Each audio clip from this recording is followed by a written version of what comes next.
Leviticus Chapter 1.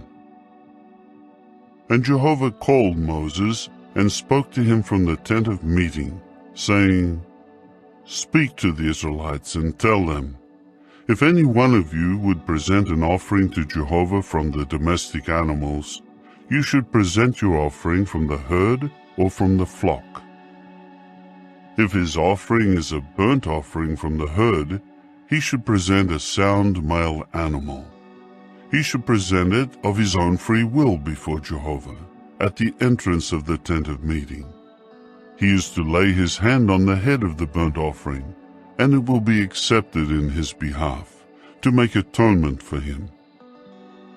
Then a young bull must be slaughtered before Jehovah, and the sons of Aaron, the priests, will present the blood, and sprinkle the blood on all sides of the altar, which is at the entrance of the tent of meeting. The burnt offering should be skinned and cut into pieces. The sons of Aaron, the priests, are to put fire on the altar and arrange wood on the fire. The sons of Aaron, the priests, will arrange the pieces of the offering with the head and the suet over the wood that is on the fire on the altar. Its intestines and its shanks will be washed with water, and the priest is to make all of its smoke on the altar as a burnt offering, an offering made by fire of a pleasing aroma to Jehovah. If his offering for a burnt offering is from the flock, from the young rams or the goats, he should present a sound male. It is to be slaughtered at the north side of the altar before Jehovah, and the sons of Aaron, the priests, will sprinkle its blood on all sides of the altar.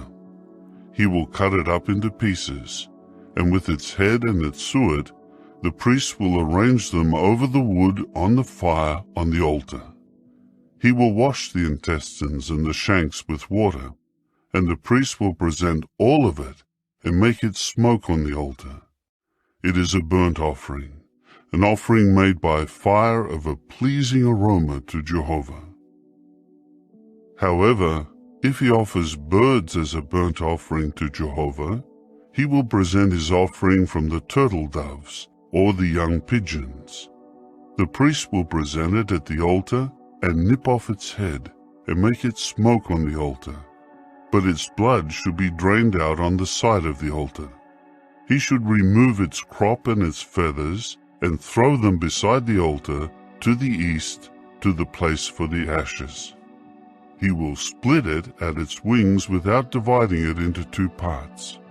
Then the priest will make it smoke on the altar over the wood that is on the fire. It is a burnt offering, an offering made by fire of a pleasing aroma to Jehovah. Chapter 2. Now if someone presents a grain offering to Jehovah, his offering must be fine flour, and he should pour oil on it, and put frankincense on it. Then he will bring it to the sons of Aaron, the priests, and the priests will take a handful of the fine flour and oil and all its frankincense, and he will make it smoke as a token offering on the altar, an offering made by fire of a pleasing aroma to Jehovah. Whatever is left of the grain offering belongs to Aaron and his sons, as something most holy from Jehovah's offerings made by fire. If you present a grain offering that has been baked in the oven, it should be of fine flour, unleavened ring-shaped loaves mixed with oil, or unleavened wafers spread with oil. If your offering is a grain offering from the griddle, it should be of fine, unleavened flour mixed with oil. It should be broken into pieces, and you are to pour oil on it. It is a grain offering. If your offering is a grain offering prepared in a pan, it should be made of fine flour with oil. You should bring the grain offering that was made of these to Jehovah, and it will be presented to the priest, who will bring it near to the altar. And the priest will lift off some of the grain offering as a token offering, and make it smoke on the altar as an offering made by fire of a pleasing aroma to Jehovah. What is left of the grain offering belongs to Aaron and his sons as something most holy of Jehovah's offerings by fire. No grain offering that you present to Jehovah should be leavened, for you must not make any sourdough or honey smoke as an offering made by fire to Jehovah. You may present them to Jehovah as an offering of the firstfruits, but they must not be brought to the altar as a pleasing aroma. Every grain offering you make is to be seasoned with salt, and you must not allow the salt of the covenant of your God to be missing from your grain offering. Along with every offering of yours, you will present salt. If you present the grain offering of the first ripe fruits to Jehovah, you should present new grain roasted with fire, coarsely crushed new kernels, as the grain offering of your first ripe fruits. You are to put oil on it and place frankincense on it. It is a grain offering. The priest will make it smoke as a token offering, that is, some of the coarse grain and oil along with all its frankincense, as an offering made by fire to Jehovah. Chapter 3. If his offering is a communion sacrifice, and if he is presenting it from the herd, whether a male or a female, he should present a sound animal before Jehovah. He is to lay his hand on the head of his offering, and it will be slaughtered at the entrance of the tent of meeting. And Aaron's sons, the priests, will sprinkle the blood on all sides of the altar. He will present part of the communion sacrifice as an offering made by fire to Jehovah. The fat that covers the intestines, all the fat that surrounds the intestines, and the 2 kidneys with the fat on them that is near the loins.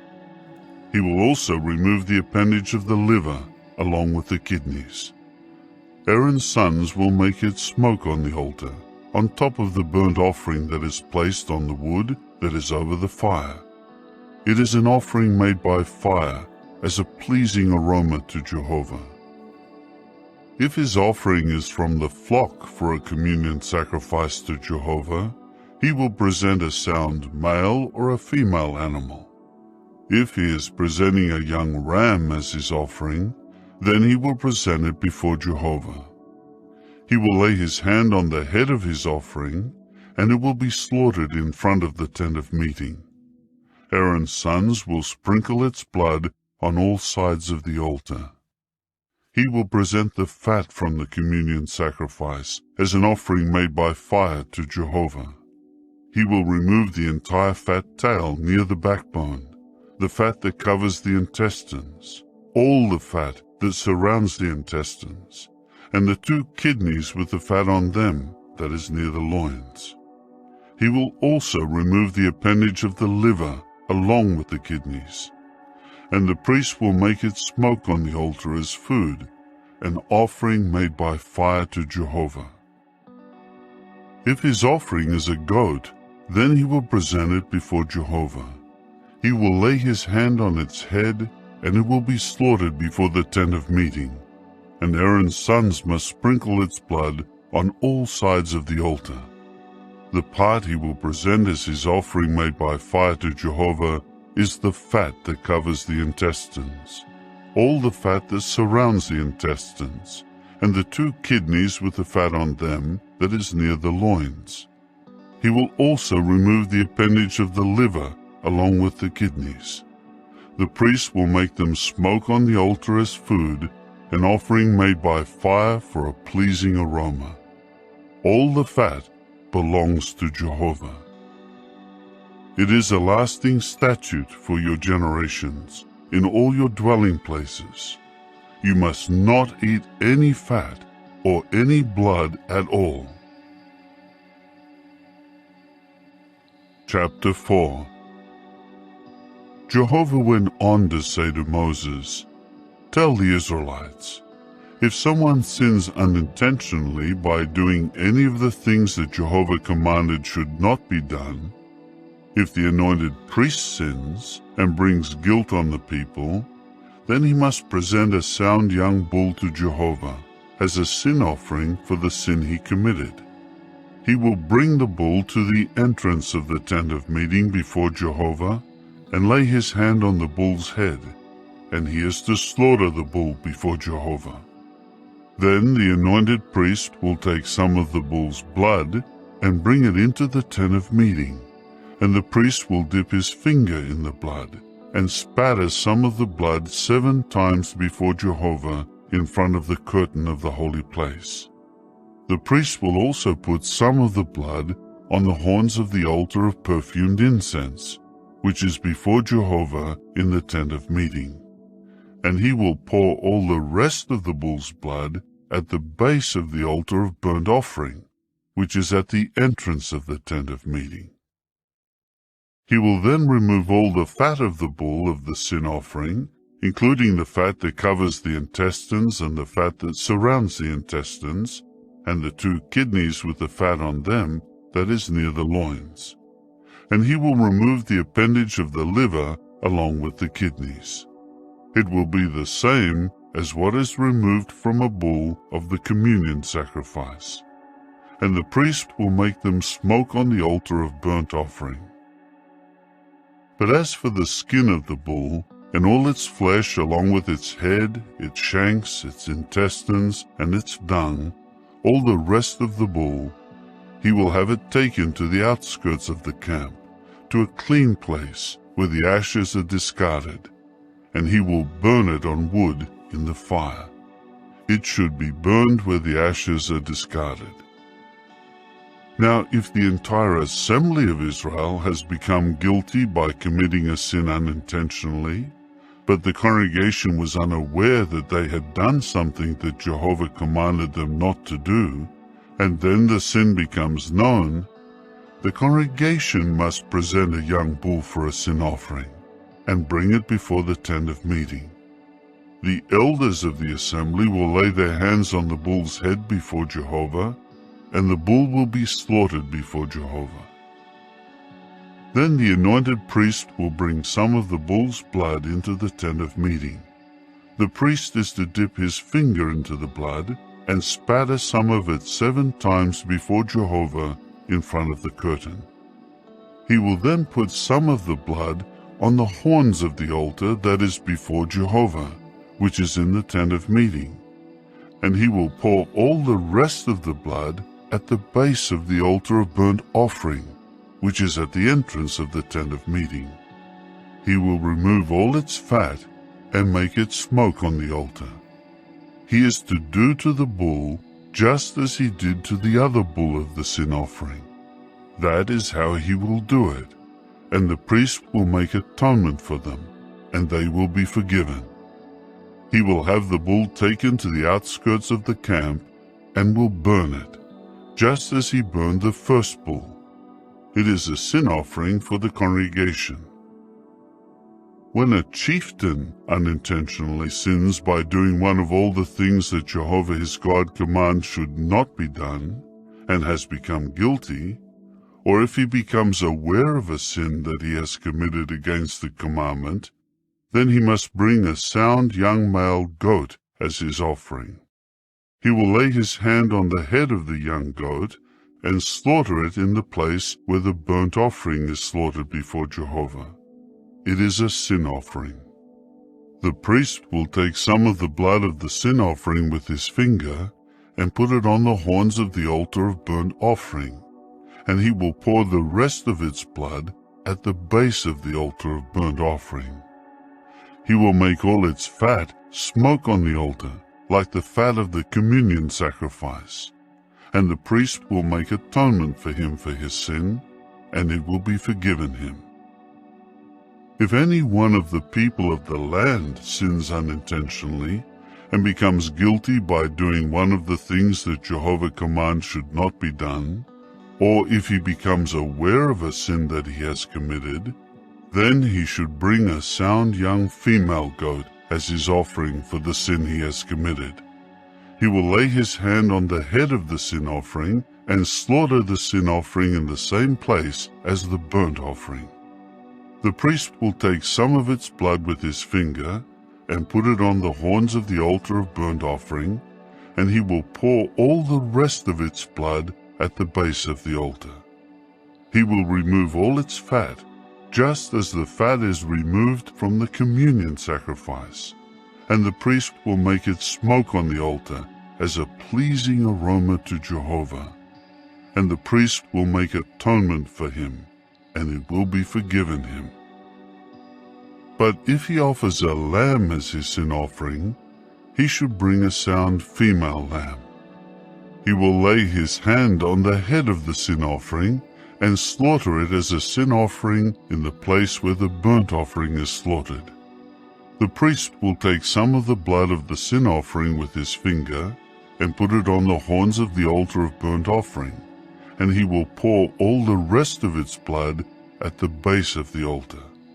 He will remove all its fat the same way that the fat of the young ram of the communion sacrifice is removed, and the priest will make them smoke on the altar on top of Jehovah's offerings made by fire, and the priest will make atonement for him for the sin that he has committed, and it will be forgiven him.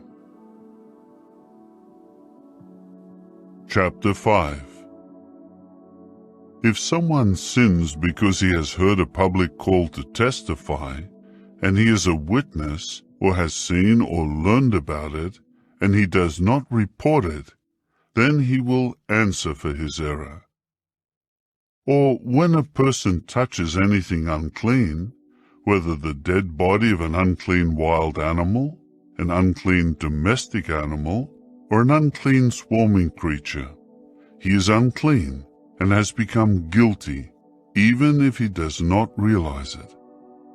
Or in case someone, without being aware of it, touches human uncleanness, anything unclean that may make him unclean, and he comes to know it, then he becomes guilty. Or if someone rashly swears to do something, whether it is to do good or to do evil, no matter what it may be, and he was unaware of it, but then he realizes that he has sworn rashly, he becomes guilty. If he becomes guilty as respects one of these things, then he must confess in what way he has sinned. He will also bring his guilt offering to Jehovah for the sin that he committed, namely a female from the flock, either a female lamb or a young female goat, for a sin offering. Then the priest will make atonement for him for his sin. If, though, he cannot afford a sheep, he must bring to Jehovah 2 turtle doves, or 2 young pigeons, as his guilt offering for the sin, one for a sin offering and one for a burnt offering. He is to bring them to the priest, who will present first the one for the sin offering and nip off its head at the front of its neck without severing it. He will spatter some of the blood of the sin offering on the side of the altar, but the remainder of the blood will be drained out at the base of the altar. It is a sin offering. He will handle the other one as a burnt offering, according to the regular procedure, and the priest will make atonement for him for the sin that he has committed, and it will be forgiven him. Now, if he cannot afford 2 turtle doves or 2 young pigeons, he must bring as his offering for his sin 1/10 of an ephah of fine flour for a sin offering. He should not add oil to it or place frankincense on it, for it is a sin offering. He will bring it to the priest, and the priest will take from it his handful as a token offering, and make it smoke on the altar on top of Jehovah's offerings made by fire. It is a sin offering. The priest will make atonement for him for the sin that he has committed, any one of these sins, and it will be forgiven him. The remainder of the offering will become the priest's, just like the grain offering.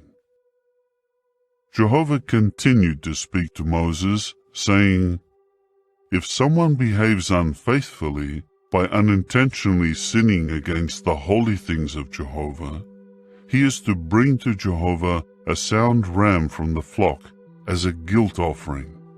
Its value in silver shekels is set according to the standard shekel of the holy place.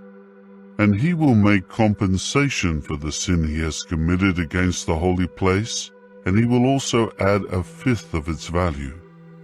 He will give it to the priest, so that the priest may make atonement for him with the ram of the guilt offering, and it will be forgiven him. If someone sins by doing any of the things that Jehovah commands should not be done, even if he is not aware of it, he is still guilty and will answer for his error. He should bring to the priest a sound ram from the flock according to the estimated value for a guilt offering. Then the priest will make atonement for him for the unintentional mistake that he unknowingly committed, and it will be forgiven him. It is a guilt offering. He has certainly become guilty of sinning against Jehovah. Chapter 6. Jehovah went on to say to Moses, "If someone sins and behaves unfaithfully toward Jehovah by deceiving his neighbor in connection with something entrusted to him, or something deposited with him, or he robs or defrauds his neighbor, or he finds something lost and is deceptive about it, and if he swears falsely over any such sin he may commit, this is what he should do. If he has sinned and is guilty, he must return what he stole, what he extorted, what he took by fraud, what was entrusted to him, or the lost thing that he found, or anything about which he swore falsely, and he must make full compensation for it, and he will add to it a fifth of its value. He will give it to the owner on the day his guilt is proved. And he will bring to the priest as his guilt offering to Jehovah a sound ram from the flock according to the assessed value for a guilt offering. The priest will make atonement for him before Jehovah, and he will be forgiven for anything he may have done resulting in his guilt." Jehovah continued to speak to Moses, saying, "Command Aaron and his sons and say, 'This is the law of the burnt offering. The burnt offering will remain on the hearth on the altar all night long until the morning, and the fire will be kept burning on the altar. The priest will clothe himself with his official dress of linen, and he will put the linen shorts on over his flesh. Then he will remove the ashes of the burnt offering that the fire had consumed on the altar, and place them beside the altar. Then he will take off his garments and put on other garments, and take the ashes to a clean place outside the camp. The fire will be kept burning on the altar. It must not go out. The priest must burn wood on it each morning, and arrange the burnt offering over it, and he will make the fat of the communion sacrifices smoke over it. Fire will be kept constantly burning on the altar. It must not go out.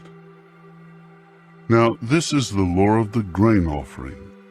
You sons of Aaron are to present it before Jehovah in front of the altar.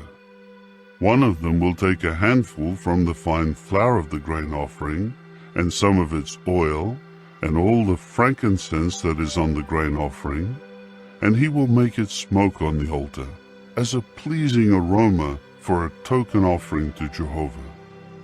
Aaron and his sons will eat what is left of it. It will be eaten as unleavened bread in a holy place. They will eat it in the courtyard of the tent of meeting. It should not be baked with anything leavened. I have given it as their share out of my offerings made by fire. It is something most holy, like the sin offering and like the guilt offering. Every male among the sons of Aaron will eat it. It is their permanent allowance throughout your generations from Jehovah's offerings made by fire. Everything that touches them will become holy. Jehovah spoke again to Moses. This is the offering that Aaron and his sons will present to Jehovah on the day he is anointed. The 1/10 of an ephah of fine flour as a regular grain offering, half of it in the morning and half of it in the evening. It will be made with oil on a griddle. You will bring it well mixed with oil and present it in pieces as a baked product of the grain offering, as a pleasing aroma to Jehovah. The anointed priest who succeeds him from among his sons will make it. It is a lasting regulation. As a whole offering, it will be made to smoke to Jehovah. Every grain offering of a priest should be a whole offering. It must not be eaten. Jehovah spoke again to Moses and said, "Tell Aaron and his sons, this is the law of the sin offering. In the place where the burnt offering is slaughtered, the sin offering will also be slaughtered before Jehovah. It is a most holy thing. The priest who offers it for sin will eat it. It will be eaten in a holy place, in the courtyard of the tent of meeting. Everything that touches its flesh will become holy, and when anyone spatters some of its blood on his garment, you should wash what was spattered with blood in a holy place. The earthenware vessel in which it was boiled is to be shattered. But if it was boiled in a copper vessel, then the vessel must be scoured and washed with water. Every male among the priests will eat it. It is something most holy. However, no sin offering is to be eaten if some of its blood is brought into the tent of meeting to make atonement in the holy place. It is to be burned with fire." Chapter 7. This is the law of the guilt offering. It is something most holy. They will slaughter the guilt offering in the place where they slaughter the burnt offerings, and its blood should be sprinkled on all sides of the altar. He will present all its fat, including the fat tail, the fat that covers the intestines, and the 2 kidneys with their fat that is near the loins. He will also remove the appendage of the liver, along with the kidneys. The priest will make them smoke on the altar as an offering made by fire to Jehovah. It is a guilt offering. Every male among the priests will eat it, and it should be eaten in a holy place. It is something most holy. The law regarding the sin offering applies to the guilt offering. It belongs to the priest, who makes atonement with it. When the priest presents the burnt offering for someone, the skin of the burnt offering that was presented to the priest will become his. Every grain offering that is baked in the oven or prepared in the pan or on the griddle belongs to the priest who presents it. It will become his. But every grain offering that is mixed with oil or that is dry will be for all of Aaron's sons. Each will have an equal share. Now this is the law of the communion sacrifice that one may present to Jehovah. If he presents it as an expression of thanksgiving, he will present along with the thanksgiving sacrifice unleavened ring-shaped loaves mixed with oil, unleavened wafers spread with oil, and ring-shaped loaves made with fine flour, well mixed and blended with oil. He will present his offering along with ring-shaped loaves of leavened bread and the thanksgiving sacrifice of his communion sacrifices. He is to present from it one of each offering as a sacred portion to Jehovah. It will belong to the priest who sprinkles the blood of the communion sacrifices. The flesh of the thanksgiving sacrifice of his communion sacrifices is to be eaten on the day he offers it. he must not save any of it until morning. If the sacrifice of his offering is a vow or a voluntary offering, it is to be eaten on the day he presents his sacrifice, and what is left of it may also be eaten on the next day. But whatever is left of the flesh of the sacrifice on the third day is to be burned with fire.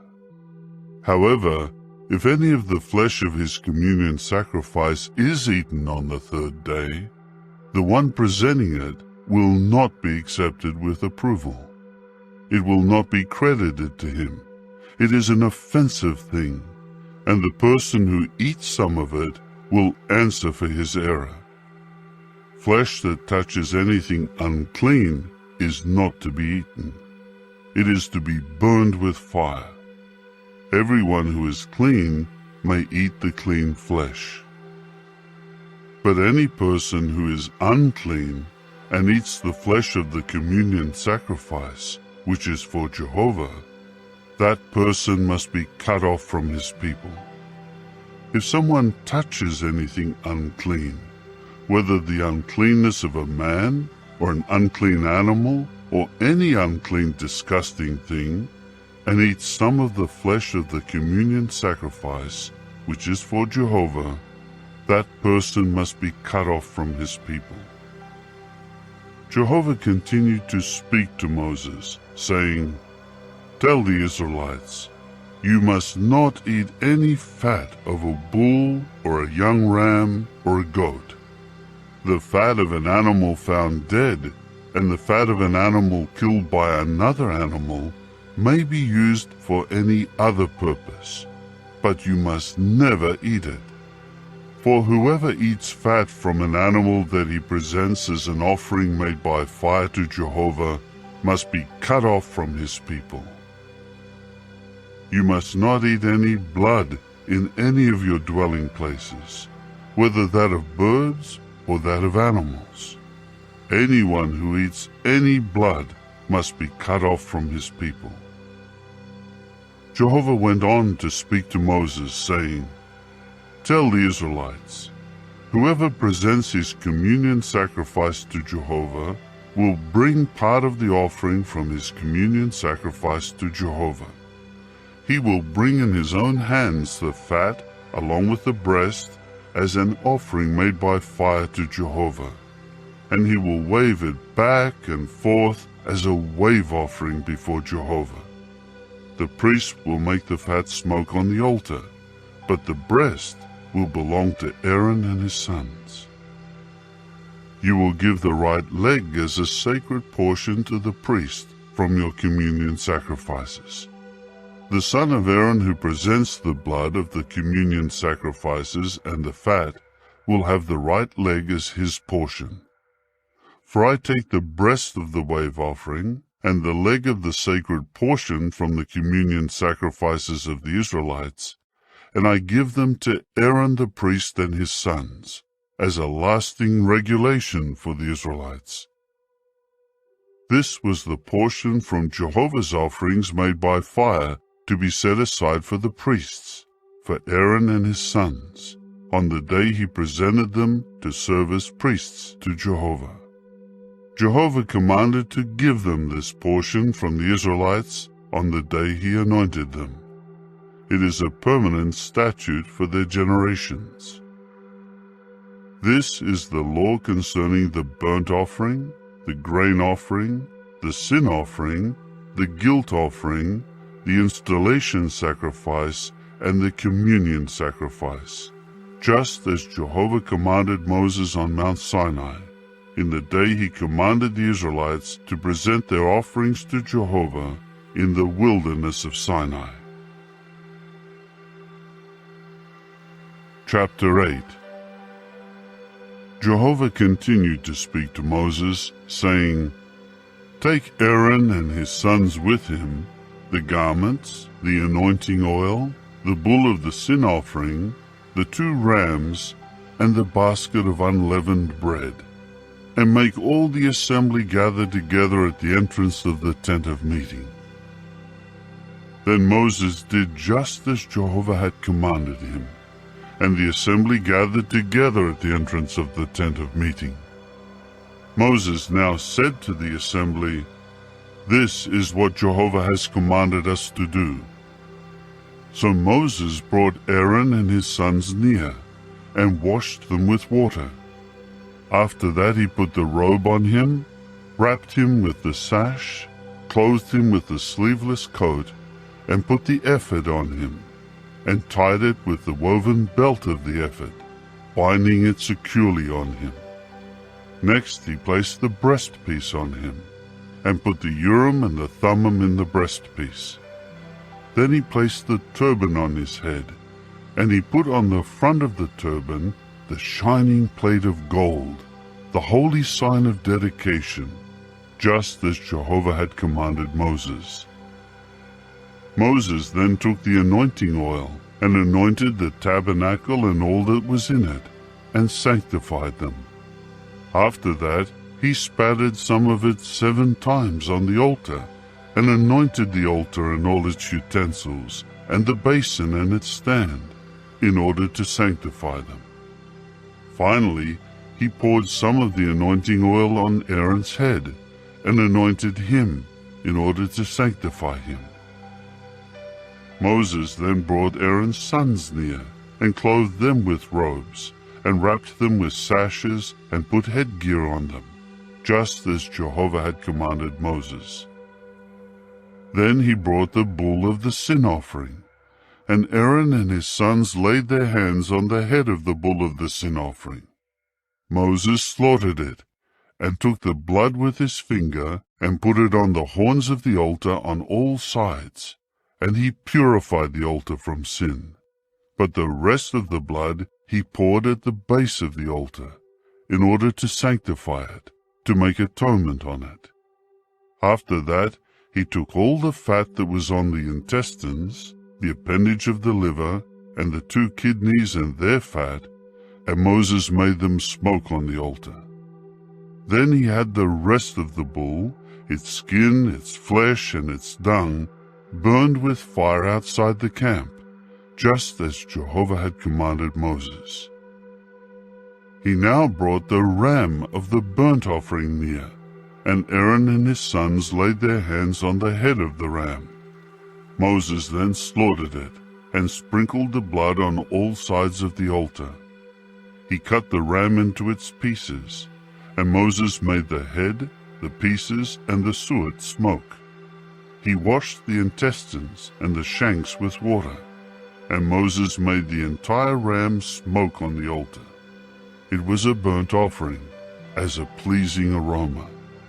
It was an offering made by fire to Jehovah, just as Jehovah had commanded Moses. Then he brought the second ram, the ram of the installation, and Aaron and his sons laid their hands on the ram's head. Moses slaughtered it, and took some of its blood, and put it on Aaron's right earlobe, and on the thumb of his right hand, and on the big toe of his right foot. Next, Moses brought Aaron's sons forward, and put some of the blood on their right earlobe, and on the thumb of their right hand, and on the big toe of their right foot. But Moses sprinkled the rest of the blood on all sides of the altar. Then he took the fat tail, all the fat that was on the intestines, the appendage of the liver, the 2 kidneys and their fat, and the right leg. He took out of the basket of unleavened bread that was before Jehovah 1 unleavened ring-shaped loaf, 1 ring-shaped loaf of oiled bread, and 1 wafer. He then placed them on the pieces of fat and the right leg. After that, he put all of them on the palms of Aaron and the palms of his sons, and began to wave them back and forth as a wave offering before Jehovah. Then Moses took them from their hands and made them smoke on the altar, on top of the burnt offering. They were an installation sacrifice, as a pleasing aroma. It was an offering made by fire to Jehovah. Moses then took the breast and waved it back and forth as a wave offering before Jehovah. From the installation ram, it became the portion for Moses, just as Jehovah had commanded Moses. And Moses took some of the anointing oil and some of the blood that was on the altar, and spattered it on Aaron and his garments, and on his sons and the garments of his sons who were with him. Thus he sanctified Aaron and his garments, and his sons and their garments. Then Moses said to Aaron and his sons, "Boil the flesh at the entrance of the tent of meeting, and you will eat it there with the bread that is in the installation basket. Just as I was commanded, Aaron and his sons will eat it. What is left over of the flesh and the bread you will burn with fire. You must not go out from the entrance of the tent of meeting for 7 days, until the days for completing your installation are over, because it will take 7 days to install you as priests. Jehovah commanded that we do what we have done today, in order to make atonement for you. You will stay at the entrance of the tent of meeting day and night for 7 days, and carry out your obligation to Jehovah, so that you may not die, for so I have been commanded." And Aaron and his sons did all the things that Jehovah had commanded by means of Moses. Chapter 9. On the 8th day, Moses called Aaron and his sons and the elders of Israel. He said to Aaron, "Take for yourself a young calf for a sin offering, and a ram for a burnt offering, sound ones, and present them before Jehovah. But you will say to the Israelites, 'Take a male goat for a sin offering, and a calf and a young ram, each a year old, sound ones, for a burnt offering, and a bull and a ram for communion sacrifices, to sacrifice them before Jehovah, and a grain offering mixed with oil, for today Jehovah will appear to you.'" So they took what Moses had commanded before the tent of meeting. Then the whole assembly came forward and stood before Jehovah. And Moses said, "This is what Jehovah has commanded you to do, so that the glory of Jehovah may appear to you."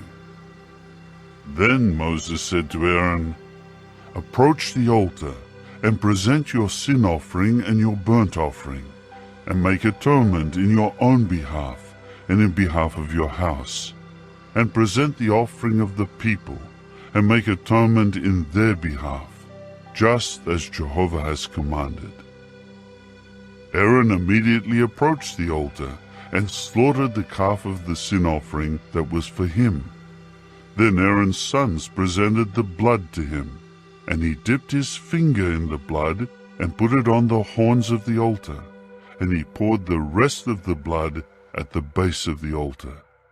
He made the fat and the kidneys and the appendage of the liver from the sin offering smoke on the altar, just as Jehovah had commanded Moses. And he burned the flesh and the skin with fire outside the camp. Then he slaughtered the burnt offering, and Aaron's sons handed him the blood, and he sprinkled it on all sides of the altar. They handed him the pieces of the burnt offering along with the head, and he made them smoke on the altar. Further, he washed the intestines and the shanks, and made them smoke on the burnt offering on the altar. He then presented the offering of the people, and took the goat of the sin offering that was for the people, and slaughtered it, and made a sin offering with it like the first one. And he presented the burnt offering, and handled it according to the regular procedure. He next presented the grain offering, filling his hand with some of it, and making it smoke on the altar, in addition to the burnt offering of the morning. After that, he slaughtered the bull and the ram of the communion sacrifice that was for the people. Then Aaron's sons handed him the blood, and he sprinkled it around on all sides of the altar. As for the pieces of fat of the bull, the fat tail of the ram, the fat covering the internal organs, the kidneys, and the appendage of the liver, they placed all those pieces of fat on the breasts, after which he made the pieces of fat smoke on the altar.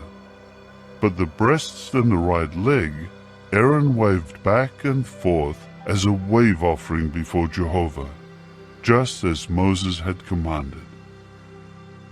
Then Aaron raised his hands toward the people and blessed them, and came down from making the sin offering and the burnt offering and the communion sacrifices. Finally, Moses and Aaron went into the tent of meeting and came out and blessed the people. Jehovah's glory now appeared to all the people, and fire came out from Jehovah and began consuming the burnt offering and the pieces of fat on the altar. When all the people saw it, they started shouting, and they fell with their faces to the ground. Chapter 10. Later, Aaron's sons Nadab and Abihu each took his fire holder and put fire in it and placed incense on it. Then they began offering before Jehovah unauthorized fire, which he had not commanded them to do. At this a fire came out from before Jehovah and consumed them, so that they died before Jehovah. Then Moses said to Aaron, "This is what Jehovah has said. I will be made holy among those near to me, and I will be glorified before all the people." And Aaron kept silent.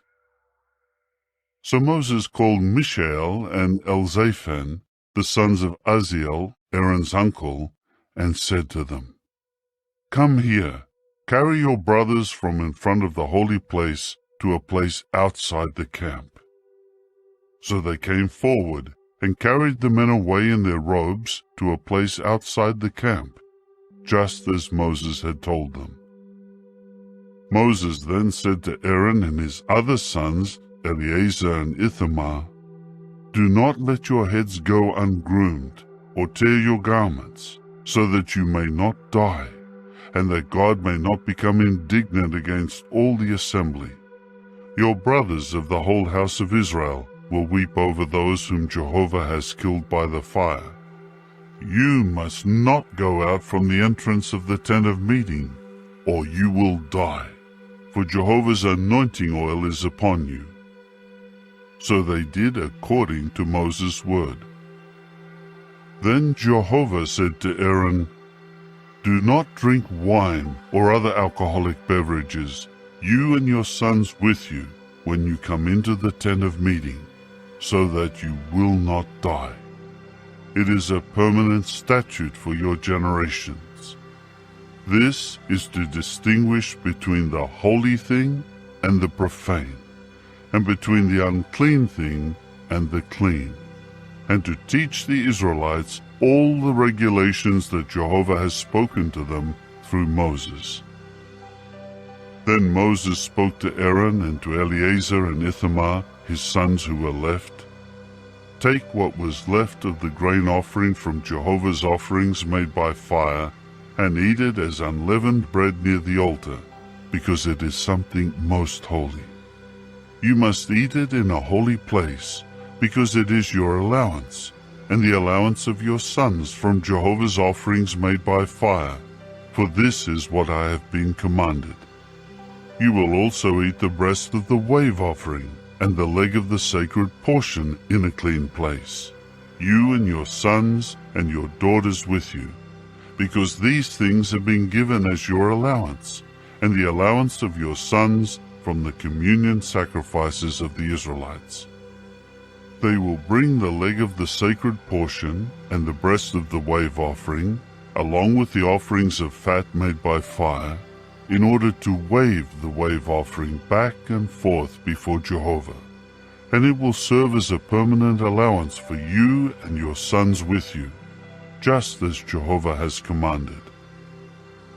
And Moses diligently searched for the goat of the sin offering, and he discovered that it had been burned up. So he grew indignant at Eleazar and Ithamar, Aaron's sons who were left, and he said, "Why did you not eat the sin offering in the holy place, since it is something most holy, and he has given it to you so that you may answer for the error of the assembly, and make atonement for them before Jehovah? Look, its blood has not been brought inside the holy place. You certainly should have eaten it in the holy place, just as I was commanded." Aaron replied to Moses, "Look, today they presented their sin offering and their burnt offering before Jehovah, and yet these things happened to me. If I had eaten the sin offering today, would that have been pleasing to Jehovah?" When Moses heard that, he was satisfied. Chapter 11. Then Jehovah said to Moses and Aaron, "Tell the Israelites, these are the living creatures of the earth that you may eat. Every animal that has a split hoof and a cleft in its hooves, and that chews the cud, may be eaten. But you must not eat these animals that chew the cud or have a split hoof: the camel, which chews the cud but does not have a split hoof. It is unclean for you. Also the rock badger, because it chews the cud but does not have a split hoof. It is unclean for you. Also the hare, because it chews the cud but does not have a split hoof. It is unclean for you. Also the pig, because it has a split hoof and a cleft in the hoof, but does not chew the cud. It is unclean for you. You must not eat any of their flesh or touch their dead body. They are unclean for you. This is what you may eat of everything in the waters. Anything in the waters that has fins and scales, whether in the seas or in the rivers, it you may eat. But anything in the seas and in the rivers that has no fins and scales, among all the swarming creatures and of every other living creature that is in the waters, it is a loathsome thing for you. Yes, they should be loathsome to you, and you must not eat any of their flesh, and you must loathe their carcasses. Everything in the waters that has no fins and scales is a loathsome thing to you. These are the flying creatures that you are to loathe. They should not be eaten, for they are loathsome: the eagle, the osprey, the black vulture, the red kite, and every kind of black kite, every kind of raven, the ostrich, the owl, the gull, every kind of falcon, the little owl, the cormorant, the long-eared owl, the swan, the pelican, the vulture, the stork, every kind of heron, the hoopoe, and the bat. Every winged swarming creature that goes on all fours is something loathsome to you. Of the winged swarming creatures that move on all fours, you may eat only those that have jointed legs above their feet for leaping on the ground. Of these you may eat various kinds of migratory locusts, other edible locusts, crickets, and grasshoppers. All other winged swarming creatures with 4 legs are something loathsome to you. By these you would make yourselves unclean. Everyone touching their dead bodies will be unclean until the evening.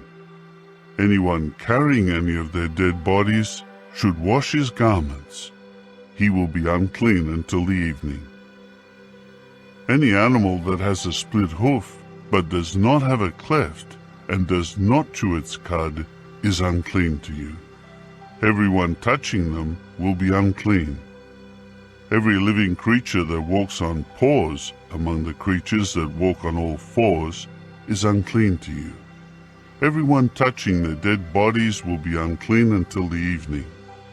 The one who carries their dead bodies should wash his garments, and he will be unclean until the evening. They are unclean to you. These are the swarming creatures of the earth that are unclean to you: the mole rat, the mouse, every kind of lizard, the gecko, the large lizard, the newt, the sand lizard, and the chameleon. These swarming creatures are unclean to you. Everyone touching their dead bodies will be unclean until the evening. Now anything they fall on when they die will be unclean, whether a wooden utensil, a garment, a skin, or a piece of sackcloth. Any utensil that is used should be immersed in water, and it will be unclean until the evening. Then it will be clean. If they fall into an earthenware vessel, you are to smash it, and anything that was in it will be unclean. Any kind of food that comes in contact with water from such a vessel will be unclean, and any drinkable liquid in such a vessel will be unclean. Anything their dead bodies fall on will be unclean. Whether oven or small stove, it should be broken into pieces. They are unclean, and they will remain unclean to you. Only a spring and a cistern for storing water will continue clean, but anyone touching their dead bodies will be unclean. If their dead bodies fall on a plant seed that is to be sown, it is clean. But if water is put on a seed, and part of their dead body falls on it, the seed is unclean to you. Now, if an animal that you use for food dies, whoever touches its dead body will be unclean until the evening. Whoever eats any of its dead body should wash his garments, and he will be unclean until the evening. Whoever carries off its dead body should wash his garments, and he will be unclean until the evening. Every swarming creature of the earth is something loathsome. It must not be eaten. You must not eat any creature that crawls on its belly, any creature that goes on all fours, or any of earth's swarming creatures with a great number of legs, for they are something loathsome. Do not make yourselves loathsome by means of any swarming creature, and do not defile yourselves and become unclean by them. For I am Jehovah your God, and you must sanctify yourselves and become holy, because I am holy. So you must not make yourselves unclean by any swarming creature that moves on the earth. For I am Jehovah, who is leading you up out of the land of Egypt to prove myself God to you, and you must be holy, because I am holy. This is the law about the animals, the flying creatures, every living creature that moves through the waters, and concerning every creature that swarms on the earth, in order to make a distinction between the unclean and the clean, and between the living creatures that may be eaten and those that may not be eaten. Chapter 12. Jehovah went on to say to Moses, "Tell the Israelites, if a woman becomes pregnant and gives birth to a male, she will be unclean for 7 days, just as she is in the days of the impurity when she is menstruating. On the 8th day, the flesh of his foreskin will be circumcised. She will continue cleansing herself from the blood for the next 33 days. She should not touch any holy thing, and she should not come into the holy place until she fulfills the days of her purification.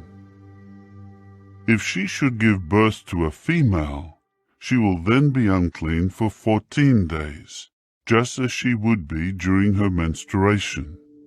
She will continue cleansing herself from the blood for the next 66 days. When the days of her purification for a son or a daughter are completed, she will bring a young ram in its first year for a burnt offering, and a young pigeon or a turtle dove for a sin offering to the entrance of the tent of meeting to the priest. He will present it before Jehovah and make atonement for her, and she will be clean from her flow of blood. This is the law about the woman who gives birth to either a male or a female. But if she cannot afford a sheep, she must then take 2 turtle doves or 2 young pigeons, one for a burnt offering and one for a sin offering. And the priest will make atonement for her, and she will be clean. Chapter 13. Jehovah continued to speak to Moses and Aaron, saying, "If a man develops on his skin a swelling, a scab, or a blotch, and it could become the disease of leprosy on his skin, he must then be brought to Aaron the priest, or to one of his sons the priests. The priest will examine the infection on his skin. When the hair in the infection has turned white, and the appearance of the infection is deeper than the skin, it is the disease of leprosy. The priest will examine it and declare him unclean.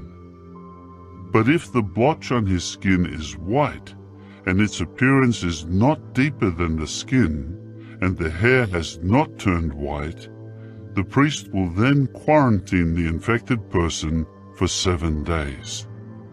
The priest will then examine him on the 7th day, and if it appears that the infection has stopped and has not spread on the skin, the priest will quarantine him for another 7 days. The priest should examine him again on the 7th day, and if the infection has faded and has not spread in the skin, the priest will declare him clean. It was only a scab. The man will then wash his garments and be clean. But if the scab has definitely spread on the skin after he appears before the priest to establish his purification, he will then appear again before the priest. The priest will examine it, and if the scab has spread in the skin, the priest will then declare him unclean. It is leprosy.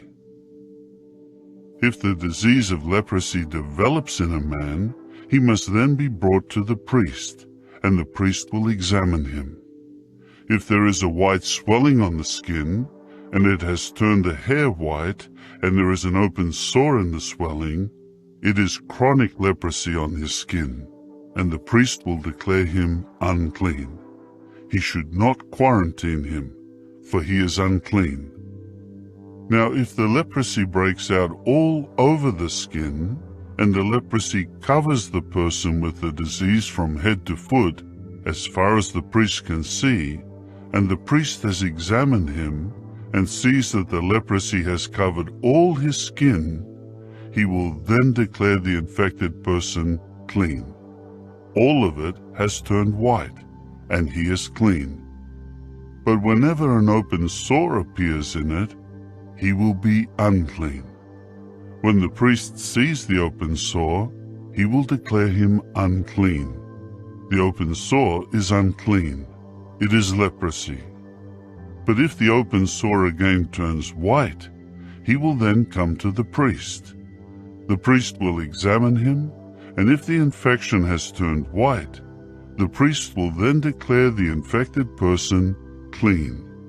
He is clean. If a person develops a boil on his skin, and it heals, but in the place of the boil, a white swelling or a reddish-white blotch has developed, he must then show himself to the priest. The priest will examine it, and if it appears to be deeper than the skin, and his hair has turned white, the priest will then declare him unclean. It is the disease of leprosy that has broken out in the boil. But if the priest examines it and sees that there is no white hair in it, and it is not deeper than the skin and appears faded, the priest will then quarantine him for 7 days. And if it has clearly spread on the skin, the priest will then declare him unclean. It is a disease. But if the blotch stays in one place and has not spread, it is only the inflammation from the boil, and the priest will declare him clean. Or if someone has a scar from the fire, and the raw flesh of the scar becomes a reddish-white blotch or a white one, the priest will then examine it. If the hair in the blotch has turned white, and it appears to be deeper than the skin, it is leprosy that has broken out in the scar, and the priest will declare him unclean. It is the disease of leprosy. But if the priest examines it and sees that there is no white hair in the blotch, and it is not deeper than the skin, and it is faded, the priest will then quarantine him for 7 days. The priest will examine him on the 7th day, and if it has clearly spread on the skin, the priest will then declare him unclean. It is the disease of leprosy. But if the blotch stays in one place and has not spread over the skin, and it is faded, it is only a swelling of the scar, and the priest will declare him clean, because it is an inflammation of the scar. When a man or a woman develops an infection on the head or on the chin, the priest will then examine the infection. If it appears to be deeper than the skin, and the hair is yellow and thin, the priest will then declare such one unclean. It is an infection of the scalp or the beard. It is leprosy of the head or of the chin. But if the priest sees that the infection does not appear to be deeper than the skin, and there is no black hair in it, the priest should quarantine the infected person for 7 days. The priest will examine the infection on the 7th day, and if the infected area has not spread, and no yellow hair has developed in it, and the appearance of the infected area is not deeper than the skin, the person should have himself shaved, but he will not have the infected area shaved. Then the priest will quarantine the infected person for 7 days.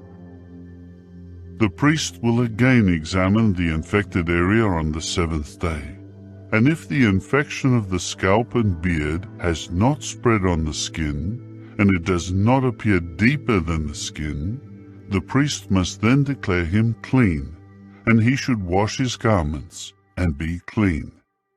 But if the infection clearly spreads on the skin after his purification, the priest will examine him, and if the infection has spread on the skin, the priest does not need to look for yellow hair. That person is unclean. But if the examination shows that the infection has not spread and black hair has grown on it, the infection has been healed.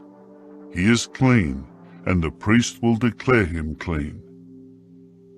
If a man or a woman develops blotches on the skin, and the blotches are white, the priest will examine them.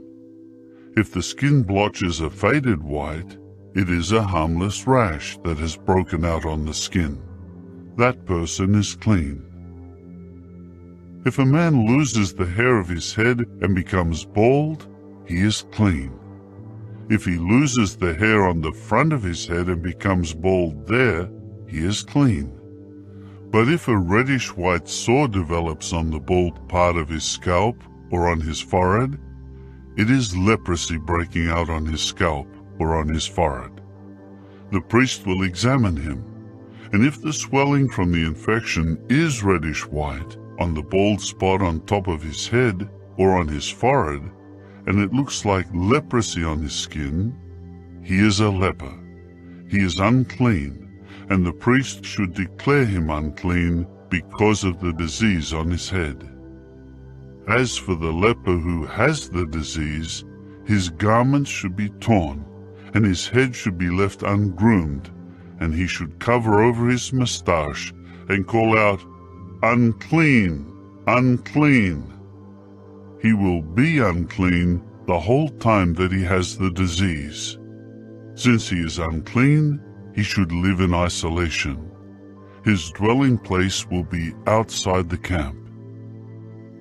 If the disease of leprosy contaminates a garment, whether a woolen or a linen garment, either in the warp or in the woof of the linen or of the wool, or in a skin, or in anything made of skin, and the yellowish green or reddish stain from the disease contaminates the garment, a skin, the warp, the woof, or any article of skin, it is a contamination from leprosy, and it should be shown to the priest.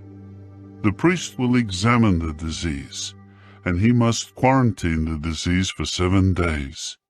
When he examines the disease on the 7th day and sees that it has spread in the garment, in the warp, in the woof, or in the skin, regardless of what the skin is used for, the disease is malignant leprosy, and it is unclean.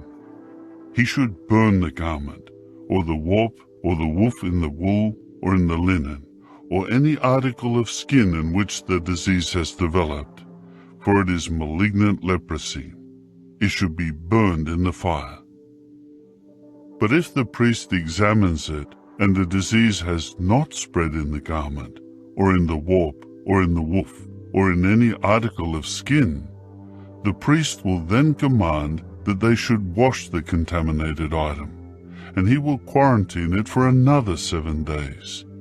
The priest will then examine the contaminated item after it has been thoroughly washed. If the appearance of the contamination has not changed, even if the disease has not spread, it is unclean.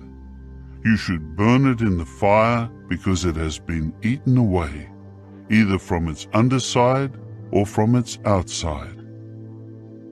But if the priest has examined it, and the contaminated part is faded after it has been thoroughly washed, he will then tear it out of the garment, or the skin, or the warp, or the woof. However, if it still appears in another part of the garment, or in the warp, or in the woof, or in any article of skin, it is spreading, and you should burn any contaminated item in the fire.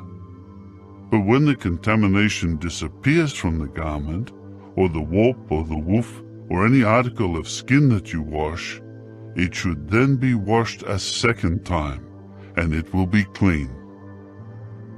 This is the law of the disease of leprosy in a garment, of wool or of linen, or in the warp or in the woof, or in any article of skin, for declaring it clean or unclean. Chapter 14. Jehovah continued to speak to Moses, saying, "This is to be the law of the leper on the day his purification is established, when he is to be brought to the priest. The priest will go outside the camp and examine him. If the leper has been cured of the leprosy, the priest will command him to bring 2 live clean birds, cedar wood, scarlet material, and hyssop for his cleansing. The priest will command that the one bird be killed in an earthenware vessel over running water.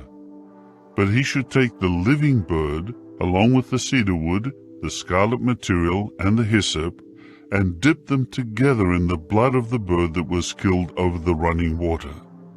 Then he will spatter it 7 times on the one cleansing himself from the leprosy, and declare him clean, and he will set the living bird free in the open field.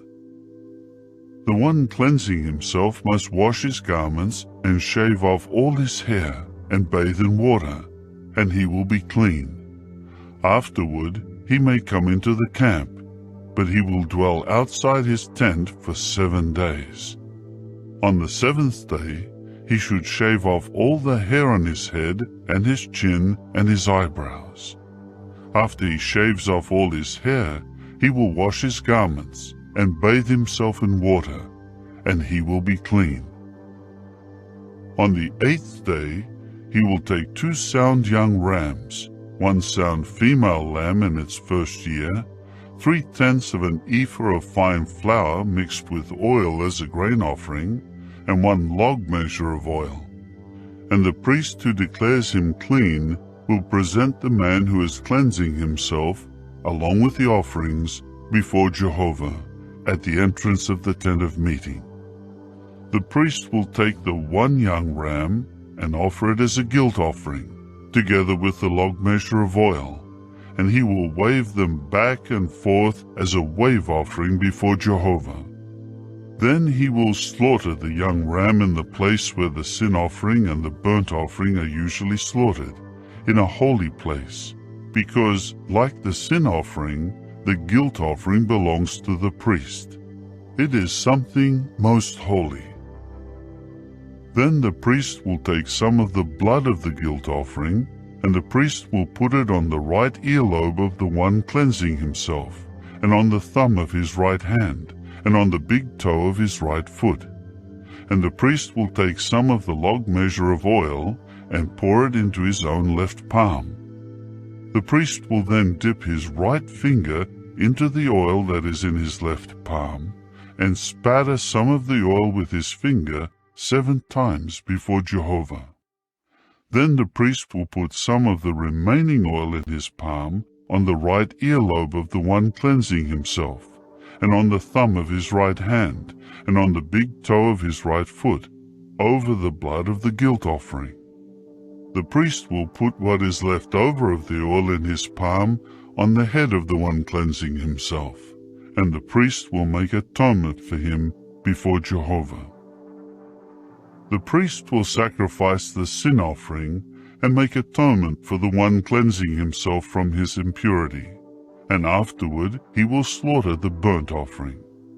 And the priest will offer up the burnt offering and the grain offering on the altar, and the priest will make atonement for him, and he will be clean. However, if he is poor and does not have enough means, he will then take 1 young ram as a guilt offering for a wave offering in order to make atonement for himself, along with 1/10 of an ephah of fine flour mixed with oil as a grain offering, a log measure of oil, and 2 turtle doves or 2 young pigeons, according to his means. The one will serve as a sin offering, and the other as a burnt offering. On the 8th day, he will bring them for establishing his purification to the priest, at the entrance of the tent of meeting before Jehovah. The priest will take the young ram of the guilt offering and the log measure of oil, and the priest will wave them back and forth as a wave offering before Jehovah. He will then slaughter the young ram of the guilt offering, and the priest will take some of the blood of the guilt offering and put it on the right earlobe of the one cleansing himself, and on the thumb of his right hand, and on the big toe of his right foot. The priest will pour some of the oil into his own left palm, and he will then spatter with his right finger some of the oil that is in his left palm 7 times before Jehovah. And the priest will put some of the oil that is in his palm on the right earlobe of the one cleansing himself, and on the thumb of his right hand, and on the big toe of his right foot, on the same places that he put the blood of the guilt offering.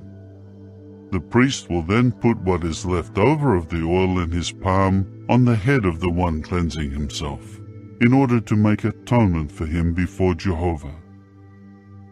He will offer up 1 of the turtle doves, or 1 of the young pigeons, according to his means, the one he can afford, as a sin offering, and the other as a burnt offering along with the grain offering, and the priest will make atonement for the one cleansing himself before Jehovah. This is the law for the one in whom the disease of leprosy was, but who does not have the means when establishing his purification.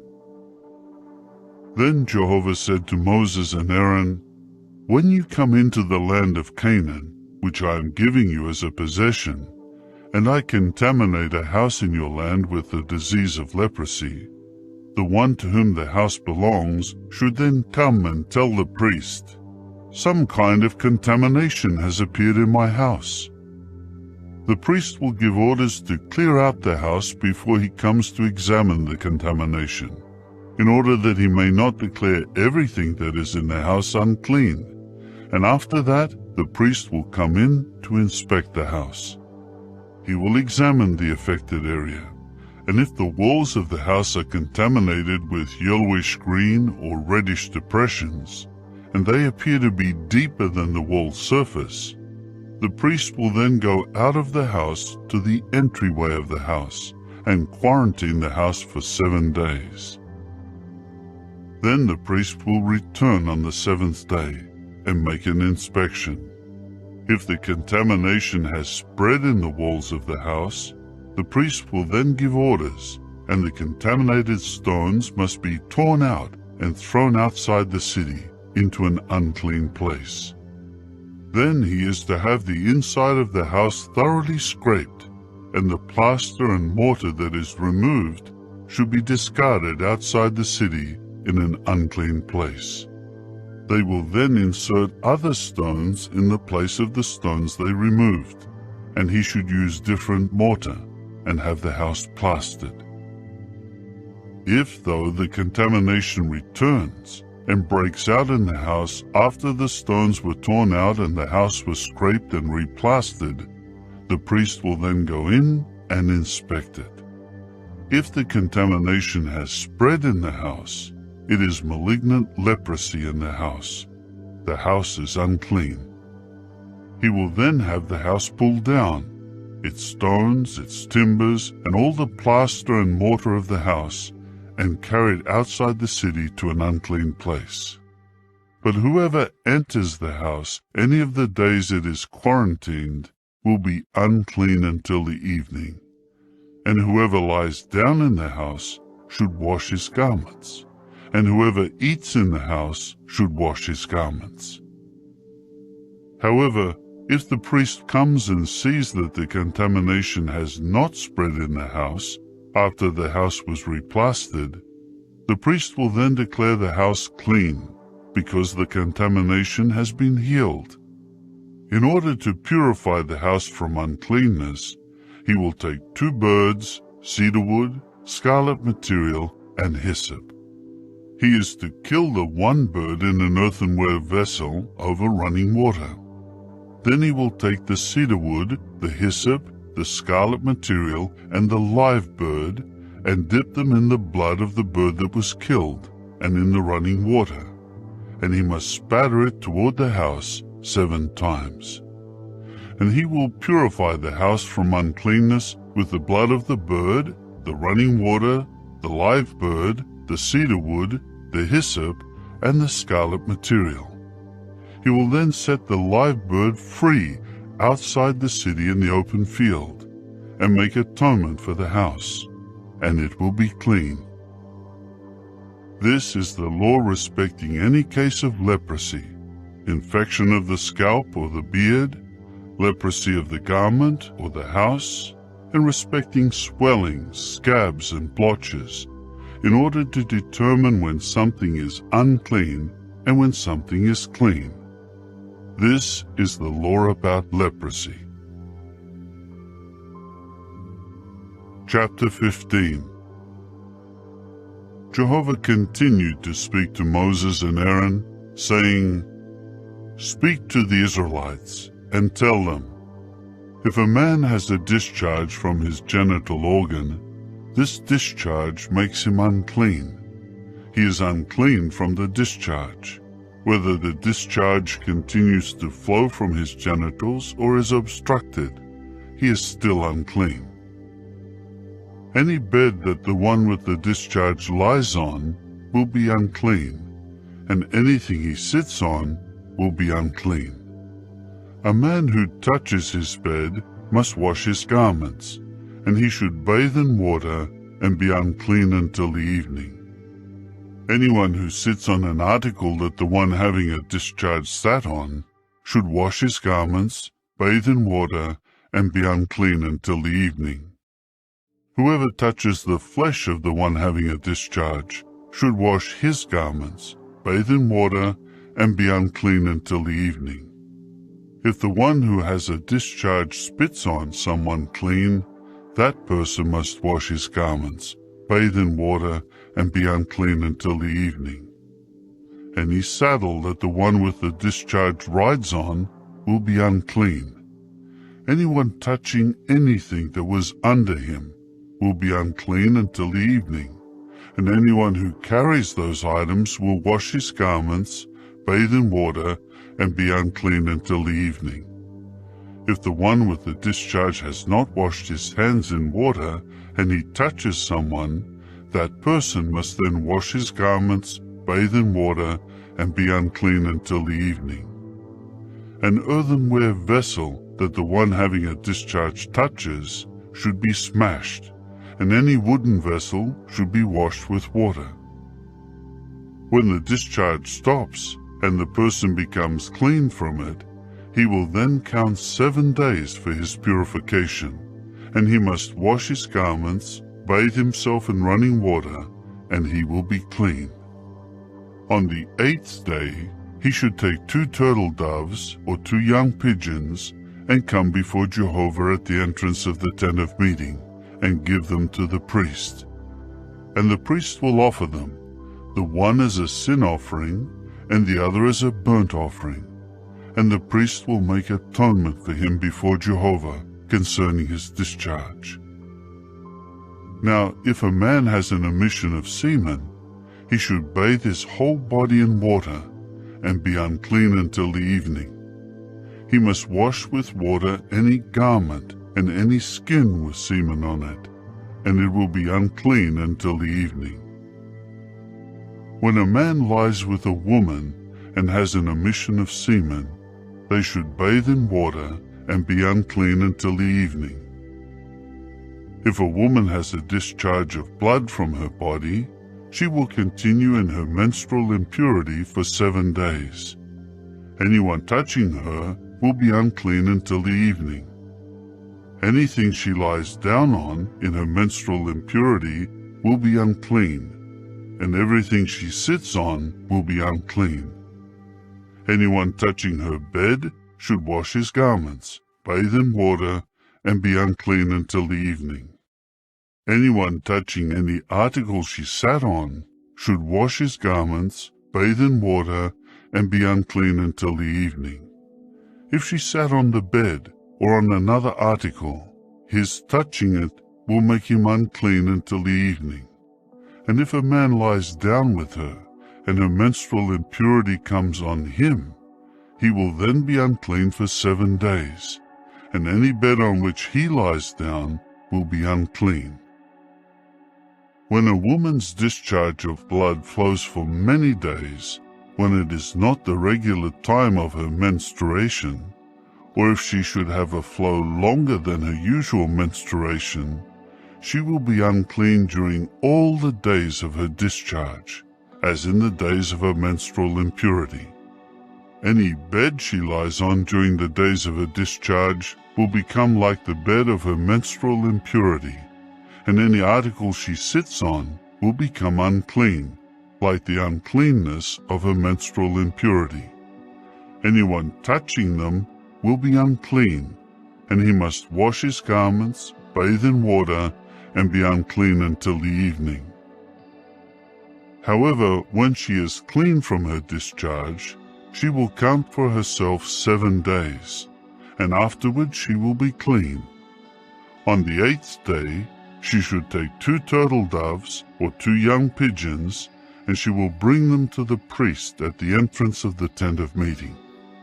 The priest will make the one a sin offering, and the other a burnt offering, and the priest will make atonement for her before Jehovah concerning her unclean discharge. Thus you must keep the Israelites separate from their uncleanness, so that they do not die in their uncleanness by defiling my tabernacle which is in their midst.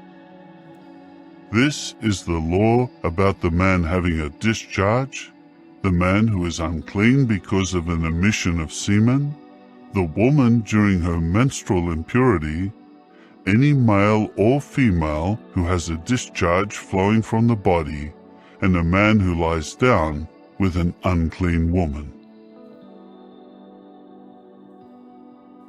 Chapter 16. Jehovah spoke to Moses after the death of Aaron's 2 sons who died for approaching Jehovah. Jehovah said to Moses, "Tell Aaron your brother that he may not come at just any time into the holy place inside the curtain, in front of the cover on the ark, so that he may not die, for I will appear over the cover in a cloud." This is what Aaron should bring when he comes into the holy place: a young bull for a sin offering and a ram for a burnt offering. He should put on the holy linen robe, and the linen shorts should cover his body, and he should wrap himself with the linen sash, and his head with the linen turban. They are holy garments. He will bathe himself in water and put them on. He should take from the assembly of the Israelites 2 young male goats for a sin offering, and 1 ram for a burnt offering. Aaron must then present the bull of the sin offering, which is for himself, and he will make atonement in behalf of himself and his house. He will then take the 2 goats and make them stand before Jehovah at the entrance of the tent of meeting. Aaron will draw lots over the 2 goats, the one lot for Jehovah, and the other lot for Azazel. Aaron will present the goat that was designated by lot for Jehovah and make it a sin offering. But the goat designated by lot for Azazel should be brought alive to stand before Jehovah in order to perform the atonement upon it, so that it may be sent away for Azazel into the wilderness. Aaron will present the bull of the sin offering, which is for himself, and make atonement in behalf of himself and his house. Afterward he will slaughter the bull of the sin offering, which is for himself. He will then take the fire holder full of burning coals from the altar before Jehovah, and 2 handfuls of fine perfumed incense, and he will bring them inside the curtain. He will also put the incense on the fire before Jehovah, and the cloud of the incense will envelop the ark cover, which is on the testimony, so that he may not die. He will take some of the bull's blood and spatter it with his finger in front of the cover on the east side, and he will spatter some of the blood with his finger 7 times before the cover. He will then slaughter the goat of the sin offering, which is for the people, and bring its blood inside the curtain, and do with its blood the same as he did with the bull's blood. He is to spatter it toward the cover and before the cover. He must make atonement for the holy place concerning the acts of uncleanness of the Israelites, and concerning their transgressions and their sins, and that is what he should do for the tent of meeting, which is located among them in the midst of their acts of uncleanness. No other man should be in the tent of meeting from the time he goes in to make atonement in the holy place until he comes out. He will make atonement in behalf of himself and his house, and in behalf of the entire congregation of Israel. He will then come out to the altar which is before Jehovah, and make atonement for it. And he will take some of the bull's blood and some of the goat's blood, and put it on the horns of the altar on all sides. He will also spatter some of the blood on it with his finger 7 times, and cleanse it, and sanctify it from the acts of uncleanness of the Israelites. When he has finished making atonement for the holy place and the tent of meeting and the altar, he will also present the live goat. Aaron will lay both his hands on the head of the live goat, and confess over it all the errors of the Israelites, and all their transgressions, and all their sins, and he will put them on the head of the goat, and send it away into the wilderness by the hand of a man designated to do this. The goat will carry upon itself all their errors into a desert land, and he will send the goat away into the wilderness. Aaron will then enter into the tent of meeting, and take off the linen garments that he put on when he went into the holy place, and he will lay them down there. He must bathe himself in water in a holy place, and put on his garments. Then he will come out and offer up his burnt offering and the people's burnt offering, and make atonement in his own behalf and in behalf of the people. He will make the fat of the sin offering smoke on the altar. The man who sent away the goat for Azazel should wash his garments and bathe himself in water, and after that he may come into the camp. And the bull of the sin offering and the goat of the sin offering, whose blood was brought into the holy place to make atonement, will be taken outside the camp, and their skins and their flesh and their dung will be burned in the fire. The one who burns them should wash his garments and bathe himself in water, and after that he may come into the camp. It will serve as a lasting statute for you. In the 7th month, on the 10th of the month, you should afflict yourselves, and you must not do any work, whether a native or a foreigner who is residing among you.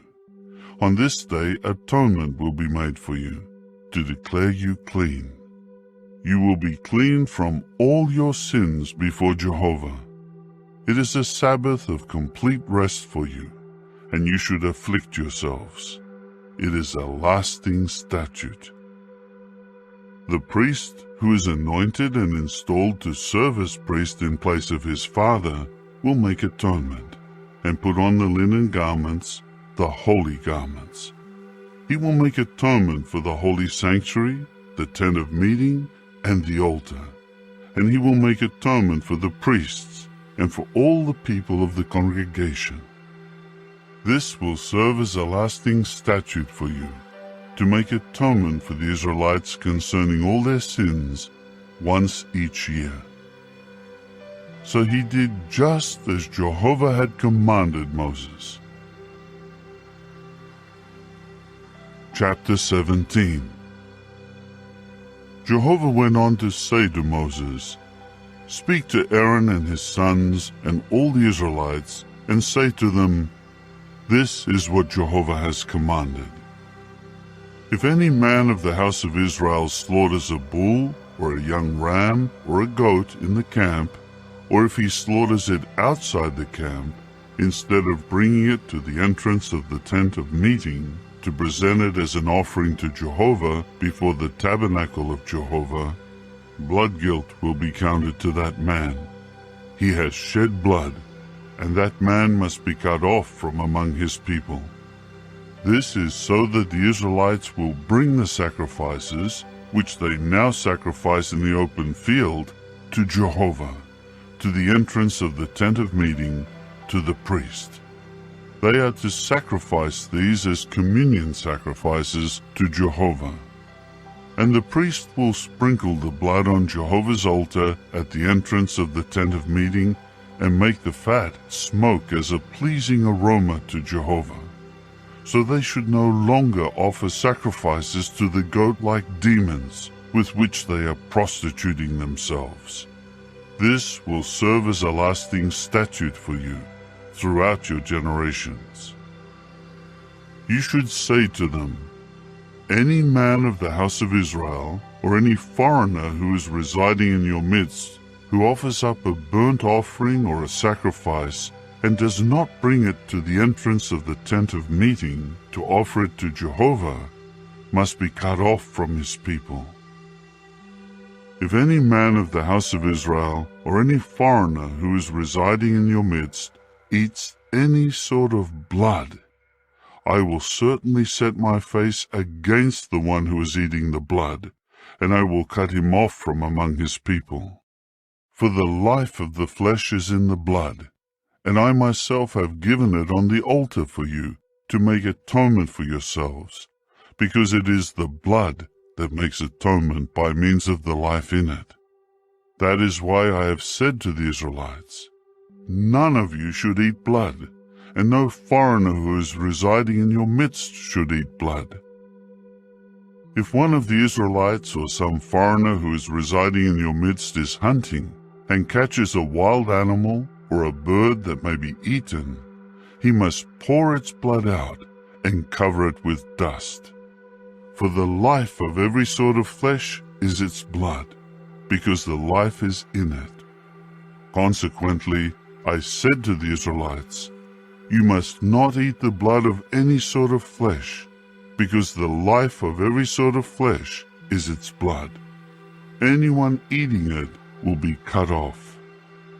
If anyone, whether a native or a foreigner, eats an animal found dead, or one torn by a wild animal, he must then wash his garments and bathe in water and be unclean until the evening. Then he will be clean.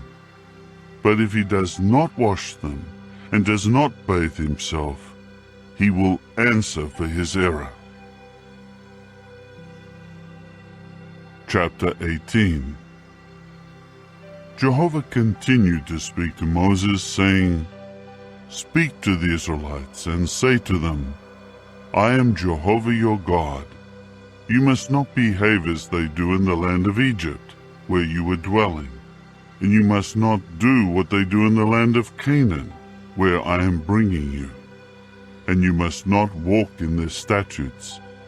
You should carry out my judicial decisions, and you should keep my statutes and walk in them. I am Jehovah your God. You must keep my statutes and my judicial decisions.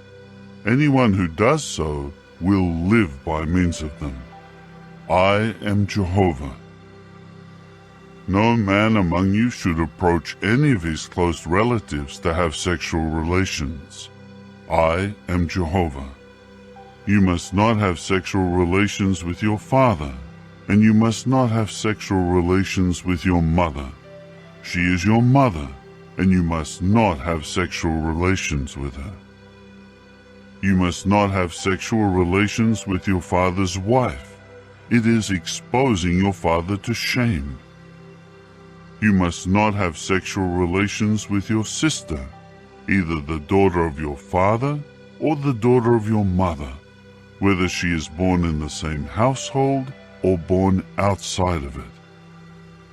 You must not have sexual relations with the daughter of your son or the daughter of your daughter, because they are your own nakedness. You must not have sexual relations with the daughter of your father's wife, the offspring of your father, because she is your sister. You must not have sexual relations with your father's sister. She is your father's blood relative. You must not have sexual relations with your mother's sister, because she is your mother's blood relative. You must not expose your father's brother to shame by having sexual relations with his wife. She is your aunt. You must not have sexual relations with your daughter-in-law. She is your son's wife, and you must not have relations with her. You must not have sexual relations with your brother's wife, because it is exposing your brother to shame. You must not have sexual relations with a woman and her daughter. You must not take the daughter of her son and the daughter of her daughter in order to have relations. They are her close relatives. It is an obscene act. You must not take a woman in addition to her sister as a rival wife and have sexual relations with her while her sister is alive. You must not approach a woman during her menstrual impurity to have sexual relations with her. You must not have sexual intercourse with the wife of your fellow man, making yourself unclean. You must not allow any of your offspring to be offered to Molech. You must not profane the name of your God in that way. I am Jehovah. You must not lie down with a male in the same way that you lie down with a woman. It is a detestable act. A man must not have sexual intercourse with an animal to become unclean by it, nor should a woman offer herself to an animal to have intercourse with it. It is a violation of what is natural. Do not make yourselves unclean by any of these things, for it is by all these things that the nations that I am driving out from before you have made themselves unclean. Therefore the land is unclean, and I will bring punishment on it for its error, and the land will vomit its inhabitants out.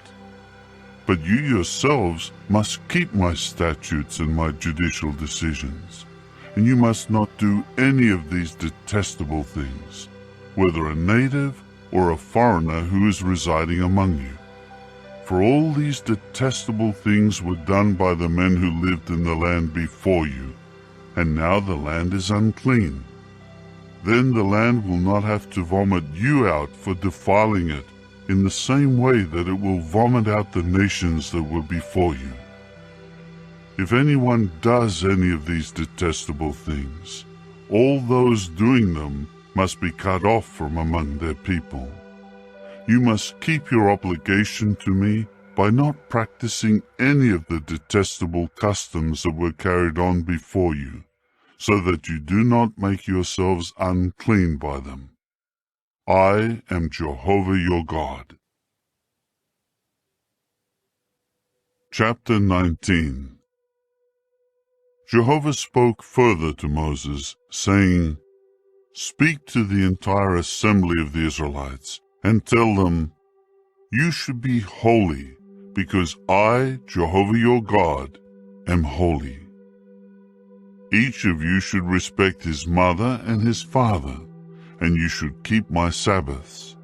I am Jehovah your God. Do not turn to worthless gods, or make for yourselves gods of cast metal. I am Jehovah your God. Now, if you offer a communion sacrifice to Jehovah, you should sacrifice it in such a way that you gain approval for yourselves. It should be eaten on the day of your sacrifice and on the next day. But what is left over until the third day should be burned in the fire. If, though, any of it is eaten on the third day, it is an offensive thing that will not be accepted with approval. The one eating it will answer for his error, because he has profaned a holy thing of Jehovah, and that person must be cut off from his people. When you reap the harvest of your land, you must not reap the edge of your field completely, and you must not pick up the gleaning of your harvest. Also, you must not gather the leftovers of your vineyard, or pick up the scattered grapes of your vineyard. You should leave them for the poor and the foreign resident. I am Jehovah your God. You must not steal, you must not deceive, and you must not deal falsely with one another. You must not swear to a lie in my name, and thus profane the name of your God. I am Jehovah. You must not defraud your fellow man, and you must not rob. You should not withhold the wages of a hired worker all night until morning. You must not curse a deaf man, or put an obstacle before a blind man, and you must be in fear of your God. I am Jehovah. You must not be unjust in your judgment. You must not show partiality to the poor, or show preference to the rich. With justice you should judge your fellow man. You must not go around spreading slander among your people. You must not stand up against the life of your fellow man. I am Jehovah. You must not hate your brother in your heart. You should by all means reprove your fellow man, so that you will not bear sin along with him. You must not take vengeance, nor hold a grudge against the sons of your people, and you must love your fellow man as yourself. I am Jehovah. You should keep my statutes. You must not interbreed two sorts of your domestic animals. You must not sow your field with two sorts of seed, and you must not wear a garment made with 2 sorts of thread mixed together.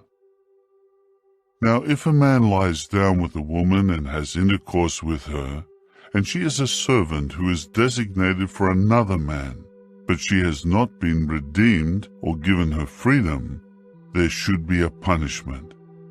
However, they should not be put to death, for she was not yet set free. He should bring his guilt offering to Jehovah to the entrance of the tent of meeting, a ram of guilt offering. The priest will make atonement for him with the ram of the guilt offering before Jehovah for the sin that he committed, and he will be forgiven for the sin that he committed. When you come into the land and you plant any tree for food, you must consider its fruitage impure and forbidden. For 3 years it will be forbidden to you. It must not be eaten.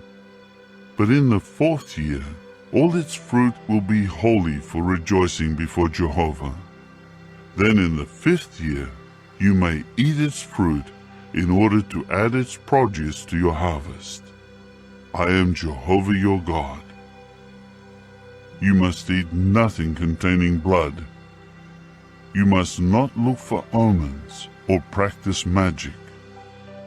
You must not shave the hair on the side of your head or disfigure the edges of your beard. You must not make cuts in your flesh for a dead person, and you must not make tattoo markings on yourselves. I am Jehovah. Do not dishonor your daughter by making her a prostitute, so that the land may not commit prostitution and be filled with loose morals. You must keep my Sabbaths, and you must show reverence for my sanctuary. I am Jehovah. Do not turn to the spirit mediums, and do not consult fortune tellers, so as to become unclean by them. I am Jehovah your God. Before gray hair you should rise up, and you must show honor to an older man, and you must be in fear of your God. I am Jehovah. If a foreigner resides with you in your land, you must not mistreat him.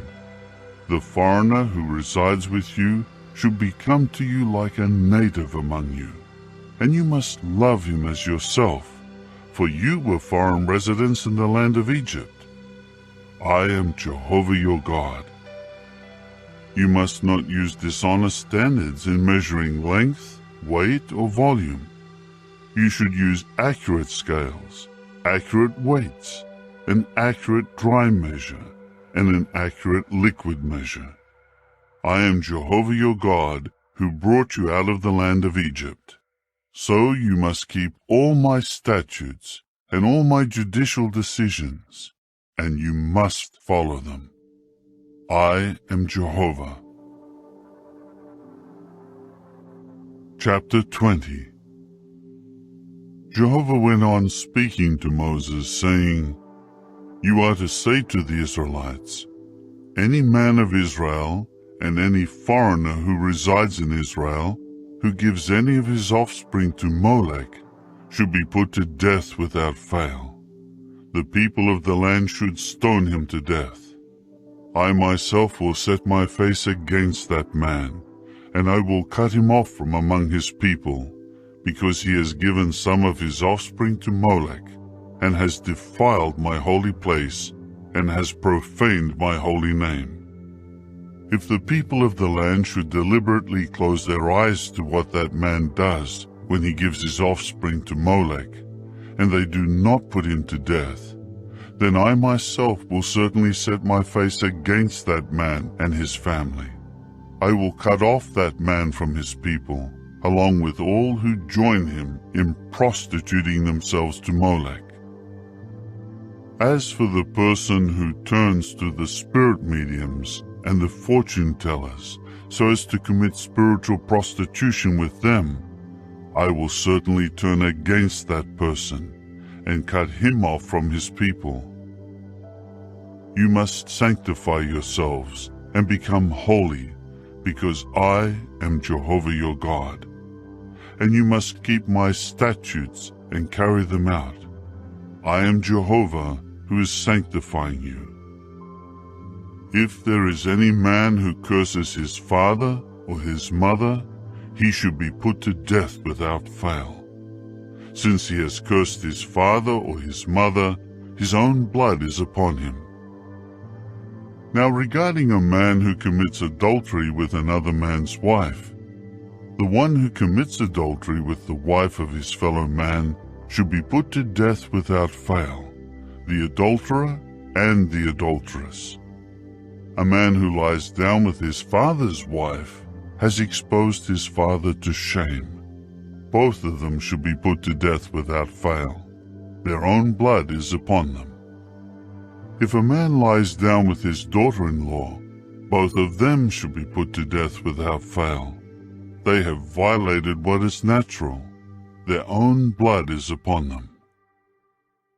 If a man lies down with a male, the same as one lies down with a woman, both of them have done a detestable thing. They should be put to death without fail. Their own blood is upon them. If a man takes a woman and her mother, it is an obscene act. They should burn him and them in the fire, so that obscene conduct may not continue among you. If a man has intercourse with a beast, he should be put to death without fail, and you should kill the beast. If a woman approaches any beast to have intercourse with it, you must kill the woman and the beast. They should be put to death without fail. Their own blood is upon them. If a man has sexual relations with his sister, the daughter of his father or the daughter of his mother, and he sees her nakedness and she sees his nakedness, it is a disgrace. They must be cut off before the eyes of the sons of their people. He has exposed his sister to shame. He should answer for his error.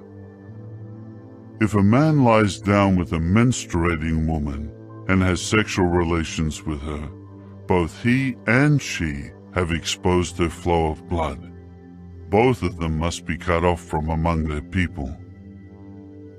You must not have sexual relations with your mother's sister or your father's sister, because that would be exposing a blood relative to shame. They should answer for their error. A man who lies down with his uncle's wife has exposed his uncle to shame. They should answer for their sin.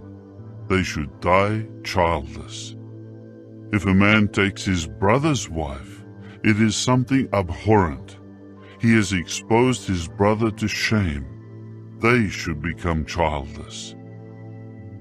You must keep all my statutes and all my judicial decisions and carry them out, so that the land where I am bringing you to dwell will not vomit you out. You must not walk in the statutes of the nations that I am driving out from before you, for they have done all these things, and I abhor them. That is why I said to you, you will take possession of their land, and I will give it to you as your possession, a land flowing with milk and honey. Jehovah your God I am, who has set you apart from the peoples. You must make a distinction between the clean animal and the unclean, and between the unclean bird and the clean. You must not make yourselves loathsome by means of an animal or a bird or anything that creeps on the ground that I set apart for you to regard as unclean. You must be holy to me, because I, Jehovah, am holy, and I am setting you apart from the peoples to become mine. Any man or woman who acts as a spirit medium or as a fortune teller should be put to death without fail. The people should stone them to death. Their own blood is upon them. Chapter 21. Jehovah went on to say to Moses, "Talk to the priests, Aaron's sons, and say to them, no one should defile himself for a dead person among his people, but he may do so for a close blood relative, for his mother, his father, his son, his daughter, his brother, and he may defile himself for his sister, if she is a virgin who is near to him and has not yet married. He may not defile himself and make himself profane for a woman who belongs to a husband of his people. They should not make their heads bald, or shave off the fringe of their beard, or make cuts on their body. They should be holy to their God, and they should not profane the name of their God, for they are presenting Jehovah's offerings made by fire, the bread of their God, and they must be holy. They should not marry a prostitute, a woman who has been defiled, or a woman divorced from her husband, because the priest is holy to his God. You must sanctify him, because he is one presenting the bread of your God. He should be holy to you, because I, Jehovah, the one sanctifying you, am holy. Now if the daughter of a priest should profane herself by committing prostitution, she is profaning her father. She should be burned in the fire. The high priest of his brothers, on whose head the anointing oil is poured, and who has been installed to wear the priestly garments, should not let his head go ungroomed or tear his garments. He should not approach any dead person. He may not defile himself even for his father or his mother. He should not go out from the sanctuary and should not profane the sanctuary of his God. For the sign of dedication, the anointing oil of his God is upon him. I am Jehovah. He must take as a wife a woman who is a virgin. He may not marry a widow, a divorced woman, one who has been defiled, or a prostitute. But he should take a virgin from his people as a wife.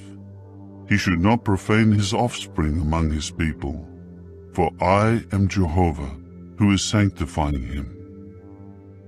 Jehovah continued to speak to Moses, saying, Tell Aaron, no man of your offspring throughout their generations who has a defect may approach to present the bread of his God. If there is any man who has a defect, he may not approach. A man who is blind or lame, or has a disfigured face, or one limb too long, a man with a fractured foot or a fractured hand, a hunchback or a dwarf, or a man with an eye defect, or eczema, or ringworm, or damaged testicles. No man of the offspring of Aaron the priest who has a defect may approach to present Jehovah's offerings made by fire. Because he has a defect, he may not approach to present the bread of his God. He may eat the bread of his God from the most holy things and from the holy things. However, he may not come near the curtain, and he may not approach the altar, because there is a defect in him. And he should not profane my sanctuary, for I am Jehovah, who is sanctifying them. So Moses spoke to Aaron and his sons, and all the Israelites. Chapter 22. Jehovah spoke further to Moses, saying, Tell Aaron and his sons that they should be careful how they handle the holy things of the Israelites, and not profane my holy name regarding the things they are sanctifying to me. I am Jehovah. Say to them, Throughout your generations, any of your offspring who, while he is unclean, comes near to the holy things that the Israelites sanctify to Jehovah, that person will be cut off from before me. I am Jehovah. No man of Aaron's offspring who has leprosy or a discharge may eat of the holy things until he becomes clean. Neither the man who touches someone who became unclean by a dead person, nor a man who has a seminal emission, nor a man who touches an unclean swarming creature, or who touches a man who is unclean for any reason, and who can make him unclean. The person who touches any of these will be unclean until the evening, and may not eat any of the holy things, but he should bathe himself in water. When the sun has set, he will be clean, and afterward he may eat some of the holy things, because it is his food. Also, he should not eat any animal found dead, or anything torn by wild animals, and become unclean by it. I am Jehovah. They must keep their obligation to me, so that they may not incur sin because of it, and have to die for it, because they were profaning it. I am Jehovah, who is sanctifying them. No unauthorized person may eat anything holy. No foreign guest of a priest or hired worker may eat anything holy. But if a priest should purchase someone with his own money, that person may share in eating it. Slaves born in his house may also share in eating his food. If the daughter of a priest should marry someone who is not a priest, she may not eat of the contribution of the holy things. But if the daughter of a priest should become a widow, or is divorced, and she has no offspring, and she returns to her father's house as in her youth, she may eat some of her father's food, but no unauthorized person may eat it. Now if a man eats a holy thing by mistake, he must add 1/5 of its value and give the holy offering to the priest. So they should not profane the holy things of the Israelites that they contribute to Jehovah, and cause them to incur punishment for their guilt because of eating their holy things. For I am Jehovah, who is sanctifying them. Jehovah continued speaking to Moses, saying, Speak to Aaron and his sons, and all the Israelites, and say to them, When an Israelite man or a foreign resident in Israel presents a burnt offering to Jehovah to fulfill his vows or to make a voluntary offering, he should present a sound male from the herd, the young rams or the goats, in order to gain approval.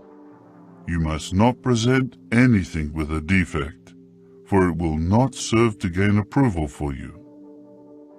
If a man presents a communion sacrifice to Jehovah to pay a vow or as a voluntary offering, it should be a sound animal from the herd or the flock in order to gain approval. No defect at all should be in it. No offering should be blind, have a fracture, a cut, a wart, scabbiness, or ringworm. You must not present any of these to Jehovah, or make such an offering on the altar for Jehovah. You may present a bull or a sheep with a limb that is too long or too short as a voluntary offering, but it will not be accepted with approval as a vow offering. You must not present to Jehovah one having the testicles damaged or crushed or pulled off or cut off, and you should not offer such animals in your land. And you must not present any of these from the hand of a foreigner as the bread of your God, for they are corrupted and defective. They will not be accepted with approval for you. Jehovah spoke further to Moses, saying, When a bull or a young ram or a goat is born, it will continue with its mother for 7 days. But from the 8th day forward, it will be accepted with approval as an offering made by fire to Jehovah. As for a bull or a sheep, you must not slaughter it and its young on the same day. If you sacrifice a thanksgiving sacrifice to Jehovah, you should sacrifice it to gain approval for yourselves. It should be eaten on that day. You must not leave any of it until morning. I am Jehovah. You must keep my commandments and carry them out. I am Jehovah. You must not profane my holy name, and I must be sanctified in the midst of the Israelites. I am Jehovah, who is sanctifying you, the one bringing you out of the land of Egypt to prove myself God to you. I am Jehovah. Chapter 23. Jehovah continued speaking to Moses, saying, "Speak to the Israelites and tell them, the seasonal festivals of Jehovah that you should proclaim are holy conventions. These are my seasonal festivals. 6 days work may be done, but on the 7th day is a Sabbath of complete rest, a holy convention. You may not do any sort of work. It is to be a Sabbath to Jehovah wherever you dwell. These are the seasonal festivals of Jehovah, holy conventions that you should proclaim at the times appointed for them. In the 1st month, on the 14th day of the month, at twilight, is the Passover to Jehovah. On the 15th day of this month is the festival of unleavened bread to Jehovah. 7 days you should eat unleavened bread. On the 1st day you will observe a holy convention. You should not do any hard work, but you are to present an offering made by fire to Jehovah for 7 days. There will be a holy convention on the 7th day. You should not do any hard work." Jehovah continued to speak to Moses, saying, "Speak to the Israelites and tell them, when you eventually come into the land that I am giving you, and you have reaped its harvest, you must bring a sheaf of the firstfruits of your harvest to the priest, and he will wave the sheaf back and forth before Jehovah to gain approval for you. The priest should wave it on the day after the Sabbath. On the day you have the sheaf waved, you must offer a sound young ram in its 1st year as a burnt offering to Jehovah. Its grain offering will be 2/10 of an ephah of fine flour mixed with oil, as an offering made by fire to Jehovah, a pleasing aroma. Its drink offering will be 1/4 of a hin of wine.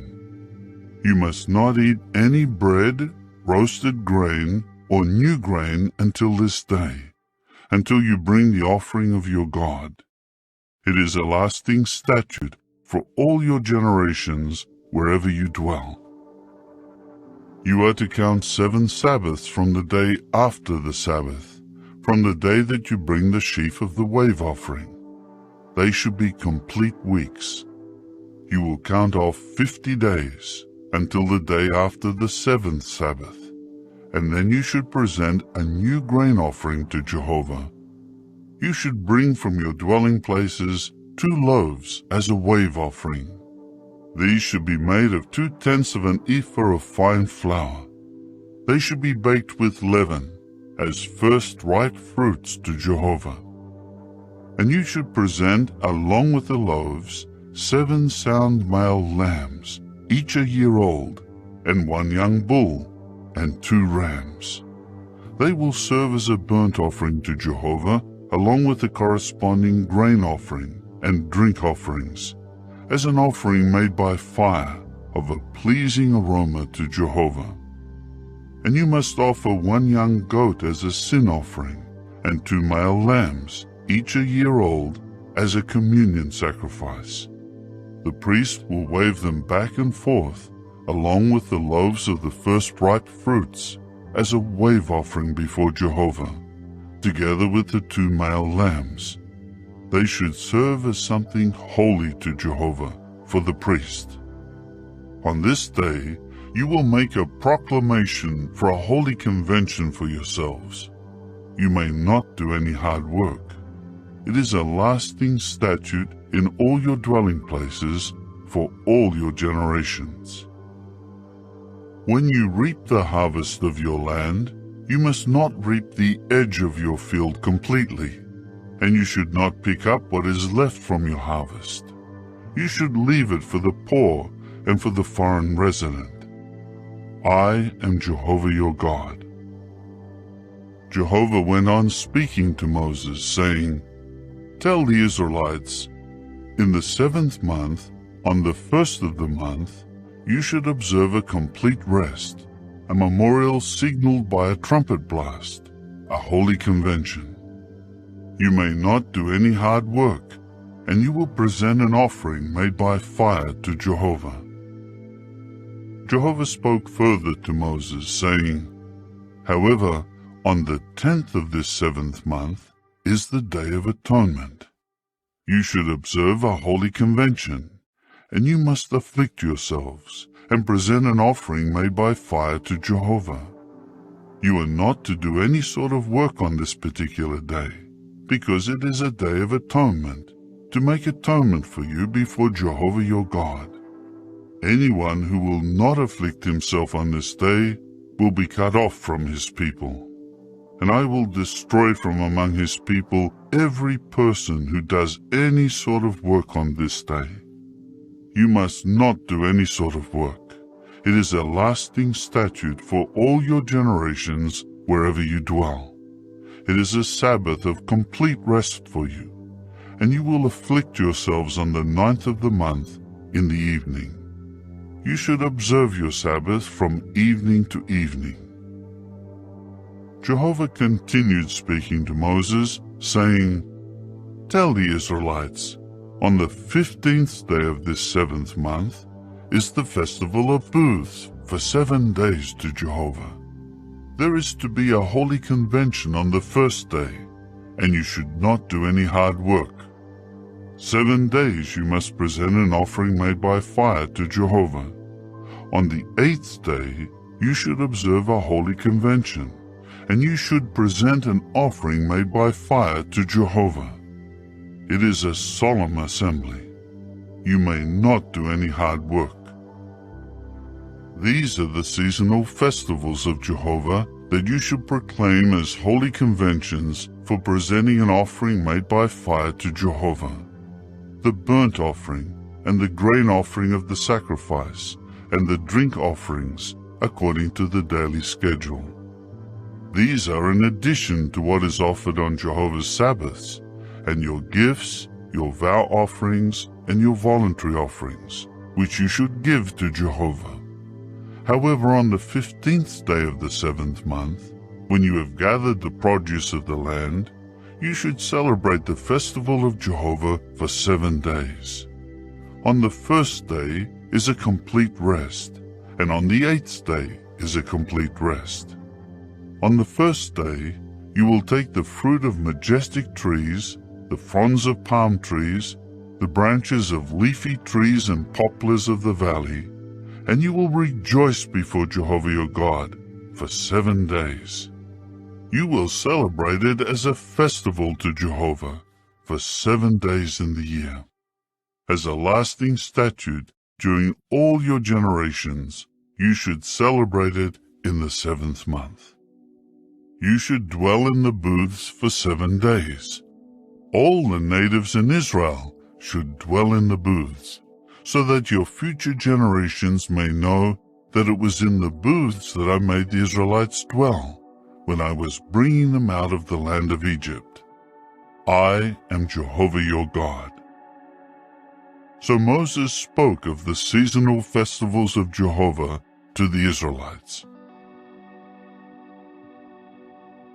Chapter 24. Jehovah continued to speak to Moses, saying, "Command the Israelites to bring to you pure beaten olive oil for the lights, to keep the lamps lit constantly. Outside the curtain of the testimony in the tent of meeting, Aaron should arrange to keep the lamps lit from evening to morning before Jehovah constantly. It is a permanent statute for all your generations. He should set the lamps in order on the lampstand of pure gold before Jehovah constantly. You will take fine flour and bake it into 12 ring-shaped loaves. 2/10 of an ephah should go into each loaf. You will place them in 2 sets of layers, 6 to the layer set, on the table of pure gold before Jehovah. You should put pure frankincense on each layer set, and it will serve as the bread for a token offering made by fire to Jehovah. On each Sabbath day, he should regularly arrange it before Jehovah. It is a lasting covenant with the Israelites. It will become Aaron's and his sons, and they will eat it in a holy place, because it is something most holy for him from Jehovah's offerings made by fire, as a lasting regulation. Now among the Israelites was a son of an Israelite woman and an Egyptian man, and a fight broke out between him and an Israelite man in the camp. The son of the Israelite woman began to abuse the name and to curse it. So they brought him to Moses. Incidentally, his mother was Shelomith, the daughter of Dibri of the tribe of Dan. They placed him in custody until Jehovah's decision was made clear to them. Then Jehovah said to Moses, "Bring the one who cursed to the outside of the camp, and all those who heard him must lay their hands on his head, and then the entire assembly must stone him. And you should tell the Israelites, if any man curses his God, he will answer for his sin. So the abuser of Jehovah's name should be put to death without fail. The entire assembly should stone him without fail. The foreign resident should be put to death the same as the native for his abusing the name. If a man takes a human life, he should be put to death without fail. Anyone who strikes and kills a domestic animal should make compensation for it, life for life. If a man injures his fellow man, then what he has done should be done to him. Fracture for fracture, eye for eye, tooth for tooth. The same sort of injury he inflicted should be inflicted on him. The man who strikes and kills an animal should make compensation for it, but the one who strikes and kills a man should be put to death. One judicial decision will apply for you, whether a foreign resident or a native, because I am Jehovah your God." Moses then spoke to the Israelites, and they brought the one who uttered the curse to the outside of the camp, and they stoned him. Thus the Israelites did just as Jehovah had commanded Moses. Chapter 25. Jehovah spoke further to Moses on Mount Sinai, saying, "Speak to the Israelites and tell them, when you eventually come into the land that I am giving you, then the land will observe a Sabbath to Jehovah. 6 years you should sow your field with seed, and 6 years you should prune your vineyard, and you will gather the land's produce. But in the 7th year there should be a Sabbath of complete rest for the land, a Sabbath to Jehovah. You should not sow your field with seed or prune your vineyard. You must not reap what grows on its own from the grain left after the harvest, and the grapes of your unpruned vine you must not gather. There should be a year of complete rest for the land. However, you may eat the food that grows in the land during its Sabbath. You, your male and female slaves, your hired worker, and the foreign settlers who are residing with you may eat it, as well as the domestic and the wild animals in your land. Everything the land produces may be eaten. You will count off 7 Sabbath years, 7 times 7 years, and the days of the 7 Sabbath years will amount to 49 years. You will then sound the horn loudly in the 7th month, on the 10th of the month. On the Day of Atonement, you should cause the sound of the horn to be heard in all your land. You must sanctify the 50th year, and proclaim liberty in the land to all its inhabitants. It will become a jubilee for you, and each of you will return to his property, and each of you should return to his family. A jubilee is what that 50th year will become for you. You will not sow seed or reap what grew on its own from leftover grain, nor gather the grapes of unpruned vines. For it is a jubilee. It is to be holy to you. You may eat only what the land produces by itself. In this year of the jubilee, each of you should return to his property. If you sell anything to your fellow man, or if you buy from him, do not exploit one another. You should buy from your fellow man, taking into account the number of the years after the jubilee, and he should sell to you according to the remaining years for crops. If there are many years remaining, he may increase its purchase price, and when there are few years left, he should reduce its purchase price, because he is selling you the number of crops to be produced. No one among you should exploit his fellow man, and you must be in fear of your God, for I am Jehovah your God. By your carrying out my statutes and keeping my judicial decisions, you will dwell in security in the land. The land will give its fruitage, and you will eat to satisfaction and dwell there in security. But if you should say, "What will we eat in the 7th year, if we may not sow seed or gather our crops?" I will command my blessing for you in the 6th year, and the land will yield a crop sufficient for 3 years. Then you will sow seed in the 8th year, and eat from the old crop until the 9th year. Until its crop arrives, you will eat from the old. The land should not be sold on a permanent basis, because the land is mine. For you are foreign residents and settlers from my standpoint. Throughout the land of your possession, you should grant the right of buying back the land. If your brother becomes poor and has to sell some of his property, a repurchaser who is closely related to him must come and buy back what his brother sold. If anyone has no repurchaser, but he becomes prosperous and finds the means to repurchase it, he should calculate its value for the years since he sold it, and refund the difference to the man whom he sold it to. Then he may return to his property. But if he does not find the means to get it back from him, what he sold will remain with the purchaser until the Jubilee year, and it will revert to him in the Jubilee, and he will return to his property.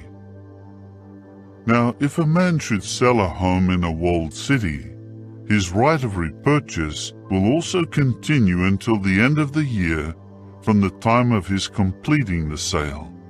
His right of repurchase will be valid a whole year. But if it is not bought back by the end of one full year, the house within the walled city will become the permanent property of its purchaser throughout his generations. It should not be released in the Jubilee. However, the houses of settlements with no surrounding wall should be considered to be part of the field of the countryside. The right of repurchase should continue for it, and it should be released in the Jubilee. As for the houses of the Levites within their cities, the Levites will have the permanent right to repurchase them. When the property of the Levites is not bought back, the house sold in the city belonging to them will also be released in the Jubilee, because the houses of the cities of the Levites are their property among the Israelites. Moreover, the field of pasture ground surrounding their cities may not be sold, for it is their permanent possession. If your brother who is nearby becomes poor and cannot support himself, you must sustain him as you would a foreign resident and a settler, so that he may keep alive with you. Do not take interest or make a profit from him. You must be in fear of your God, and your brother will keep alive with you. You must not lend him your money on interest, or give out your food for profit. I am Jehovah your God, who brought you out of the land of Egypt to give you the land of Canaan, to prove myself your God. If your brother who lives nearby becomes poor and he has to sell himself to you, you must not force him to do slave labor. He should be treated like a hired worker, like a settler. He should serve with you until the Jubilee year. Then he will leave you, he and his children with him, and return to his family. He should return to the property of his forefathers. For they are my slaves, whom I brought out of the land of Egypt. They should not sell themselves the way a slave is sold. You must not treat him cruelly, and you must be in fear of your God. Your male and female slaves are to come from the nations around you. From them you may buy a male or a female slave. Also from the sons of the foreign settlers who are residing with you. From them and from their families that are born to them in your land, you may buy slaves, and they will become your possession. You may pass them on as an inheritance to your sons after you, to inherit as a permanent possession. You may use them as workers, but you must not subject your Israelite brothers to cruel treatment. But if a foreign resident or a settler among you becomes wealthy, and your brother has become poor alongside him, and must sell himself to the foreign resident or the settler who lives among you, or to a member of the family of the foreign resident, he will continue to have the right of repurchase after he has sold himself. One of his brothers may buy him back, or his uncle, or the son of his uncle may buy him back, or any close relative, one of his family, may buy him back. Or if he himself has become wealthy, he may also buy himself back. He should calculate with his purchaser the time from the year he sold himself to him until the Jubilee year, and the money of his sale will correspond to the number of years. His work days during that time will be assessed at the rate of a hired worker. If there are many years remaining, he should pay his repurchase price in proportion to the years that are left. But if only a few years remain until the Jubilee year, he should then calculate for himself and pay his repurchase price in proportion to the years remaining. He should continue to serve him year by year as a hired worker, and you should see to it that he does not treat him cruelly. However, if he cannot buy himself back on these terms, he will then go free in the year of Jubilee, he and his children with him. For the Israelites are my own slaves. They are my slaves whom I brought out of the land of Egypt. I am Jehovah your God. Chapter 26.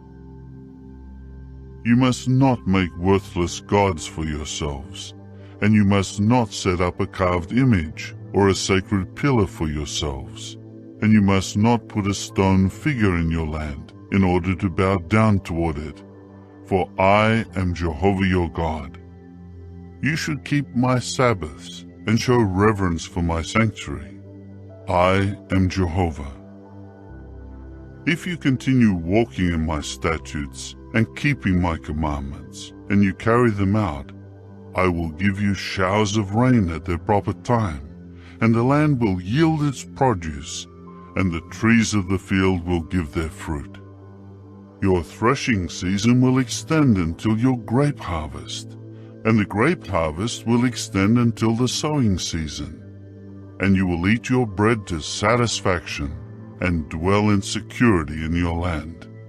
I will put peace in the land, and you will lie down with no one making you afraid. And I will rid the land of vicious wild animals, and the sword of war will not pass through your land. You will certainly pursue your enemies, and they will fall before you by the sword. 5 of you will pursue 100, and 100 of you will pursue 10,000, and your enemies will fall before you by the sword. I will direct my favor to you, and make you fruitful and multiply you, and I will keep my covenant with you. While you are still eating the old produce of the preceding year, you will need to clear out the old, to make way for the new. And I will place my tabernacle in your midst, and I will not reject you. I will walk among you, and be your God, and you for your part will be my people. I am Jehovah your God, who brought you out of the land of Egypt to be their slaves no longer. And I broke the bars of your yoke, and made you walk with heads held high. However, if you will not listen to me, or keep all these commandments, and if you reject my statutes, and if you abhor my judicial decisions so that you do not keep all my commandments, and you violate my covenant, I, for my part, will do the following to you. I will punish you with distress, with tuberculosis and burning fever, making your eyes fail and your life waste away. You will sow your seed simply for nothing, for your enemies will eat it. I will set my face against you, and you will be defeated by your enemies. And those who hate you will tread on you, and you will flee when no one is pursuing you. If even this does not make you listen to me, I will have to chastise you 7 times as much for your sins. I will break your stubborn pride, and make your heavens like iron, and your earth like copper. You will exhaust your strength for nothing, as your land will not yield its produce, and the trees of the land will not produce fruit. But if you keep walking in opposition to me, and refuse to listen to me, I will then have to strike you 7 times as much, according to your sins. I will send the wild animals of the field among you, and they will bereave you of children, and annihilate your domestic animals, and reduce your numbers, and your roads will be deserted. If in spite of these things you do not accept my correction, and you insist on walking in opposition to me, then I too will walk in opposition to you, and I myself will strike you 7 times for your sins. I will bring an avenging sword upon you for breaking the covenant. If you gather yourselves into your cities, I will send disease into your midst, and you will be given into the hand of an enemy. When I destroy your supply of bread, 10 women will be able to bake your bread in only 1 oven, and then ration your bread by weight, and you will eat, but you will not be satisfied. If, in spite of this, you will not listen to me, and you insist on walking in opposition to me, I will intensify my opposition to you, and I myself will have to chastise you 7 times for your sins. So you will have to eat the flesh of your sons, and you will eat the flesh of your daughters. I will annihilate your sacred high places and cut down your incense stands, and pile your carcasses on the carcasses of your disgusting idols, and I will turn away from you in disgust. I will give your cities to the sword, and make your sanctuaries desolate, and I will not smell the pleasing aromas of your sacrifices. I myself will make the land desolate, and your enemies who are dwelling in it will stare in amazement over it. And I will scatter you among the nations, and I will unsheathe the sword after you, and your land will be made desolate, and your cities will be devastated. At that time, the land will pay off its Sabbaths all the days it lies desolate, while you are in the land of your enemies. At that time the land will rest, as it must repay its Sabbaths. all the days it lies desolate, it will rest, because it did not rest during your Sabbaths when you were dwelling on it. As for those who survive, I will fill their hearts with despair in the lands of their enemies, and the sound of a blowing leaf will cause them to flee, and they will flee like someone running from the sword and fall without anyone pursuing them. They will stumble over one another like those running from a sword, though no one is pursuing them. You will not be able to resist your enemies. You will perish among the nations, and the land of your enemies will consume you. Those of you who remain will be left to rot in the lands of your enemies because of your error. Yes, they will rot away because of the errors of their fathers. Then they will confess their own error and the error and unfaithfulness of their fathers, and admit that they behaved unfaithfully by walking in opposition to me. Then I also walked in opposition to them by bringing them into the land of their enemies. Perhaps then their uncircumcised heart will be humbled, and then they will pay off their error. And I will remember my covenant with Jacob and my covenant with Isaac, and I will remember my covenant with Abraham, and I will remember the land.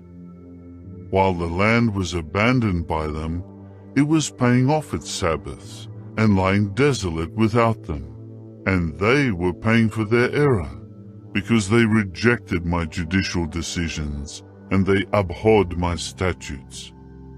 But despite all of this, while they are in the land of their enemies, I will never completely reject them, nor cast them away to the point of exterminating them, which would violate my covenant with them. For I am Jehovah their God. For their sakes I will remember the covenant with their ancestors, whom I brought out of the land of Egypt under the eyes of the nations, in order to prove myself their God. I am Jehovah. These are the regulations, the judicial decisions, and the laws that Jehovah established between himself and the Israelites on Mount Sinai through Moses. Chapter 27. Jehovah continued to speak to Moses, saying, "Speak to the Israelites and tell them, if a man makes a special vow to offer the estimated value of a person to Jehovah, the estimated value of a male from 20 to 60 years old will be 50 shekels of silver, by the standard shekel of the holy place. But if it is a female, the estimated value will be 30 shekels. If the age is from 5 to 20 years old, the estimated value of the male will be 20 shekels, and 10 shekels for the female. If the age is from 1 month up to 5 years old, the estimated value of the male will be 5 shekels of silver, and 3 shekels of silver for the female. If the age is 60 years and over, the estimated value will be 15 shekels for the male and 10 shekels for the female. But if he is too poor to pay the estimated value, the person will stand before the priest, and the priest will set a value on him. The priest will make the valuation according to what the one making the vow can afford. If the vow involves an animal that is suitable for offering to Jehovah, whatever may be given to Jehovah will become something holy. He may not replace it or exchange it with good for bad or with bad for good.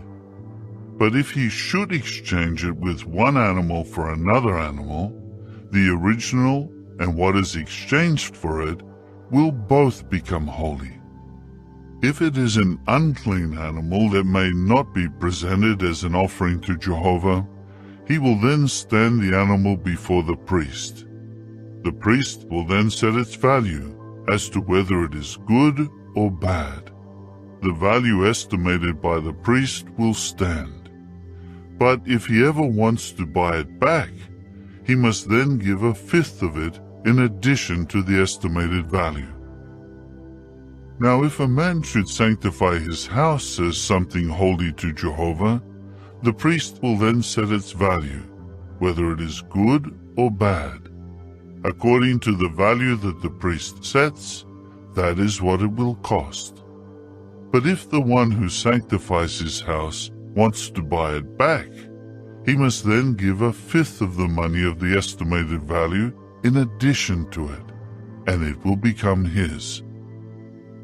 If a man sanctifies to Jehovah some of the field that he possesses, the value will be estimated in proportion to the seed needed to sow it. A homer of barley seed will be 50 shekels of silver.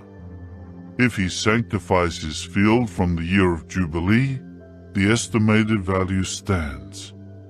If he sanctifies his field after the Jubilee, the priest will calculate for him the price in proportion to the years that are left until the next year of Jubilee, and a deduction should be made from the estimated value. But if the one who sanctified it should ever buy the field back, he must then give a fifth of the money of the estimated value in addition to it, and it will remain his. Now, if he should not buy the field back, and the field is sold to another man, it may not be bought back again. When the field is released in the Jubilee, it will become something holy to Jehovah, as a field that is devoted to him. It will become the property of the priests.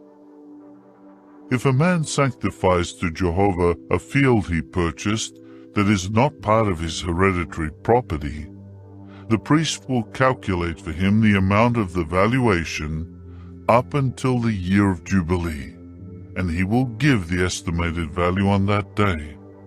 It is something holy to Jehovah. In the year of Jubilee, the field will return to the one he bought it from, to the one the land belongs to. Every value should be estimated by the standard shekel of the holy place. The shekel should amount to 20 gerahs. However, no one should sanctify the firstborn of the animals, since it is born as the firstborn for Jehovah.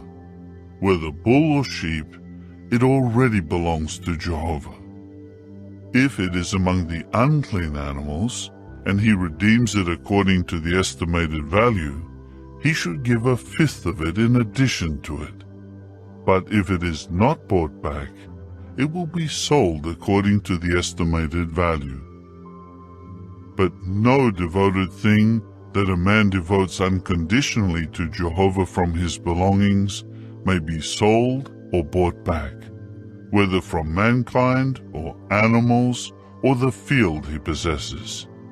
Every devoted thing is something most holy to Jehovah.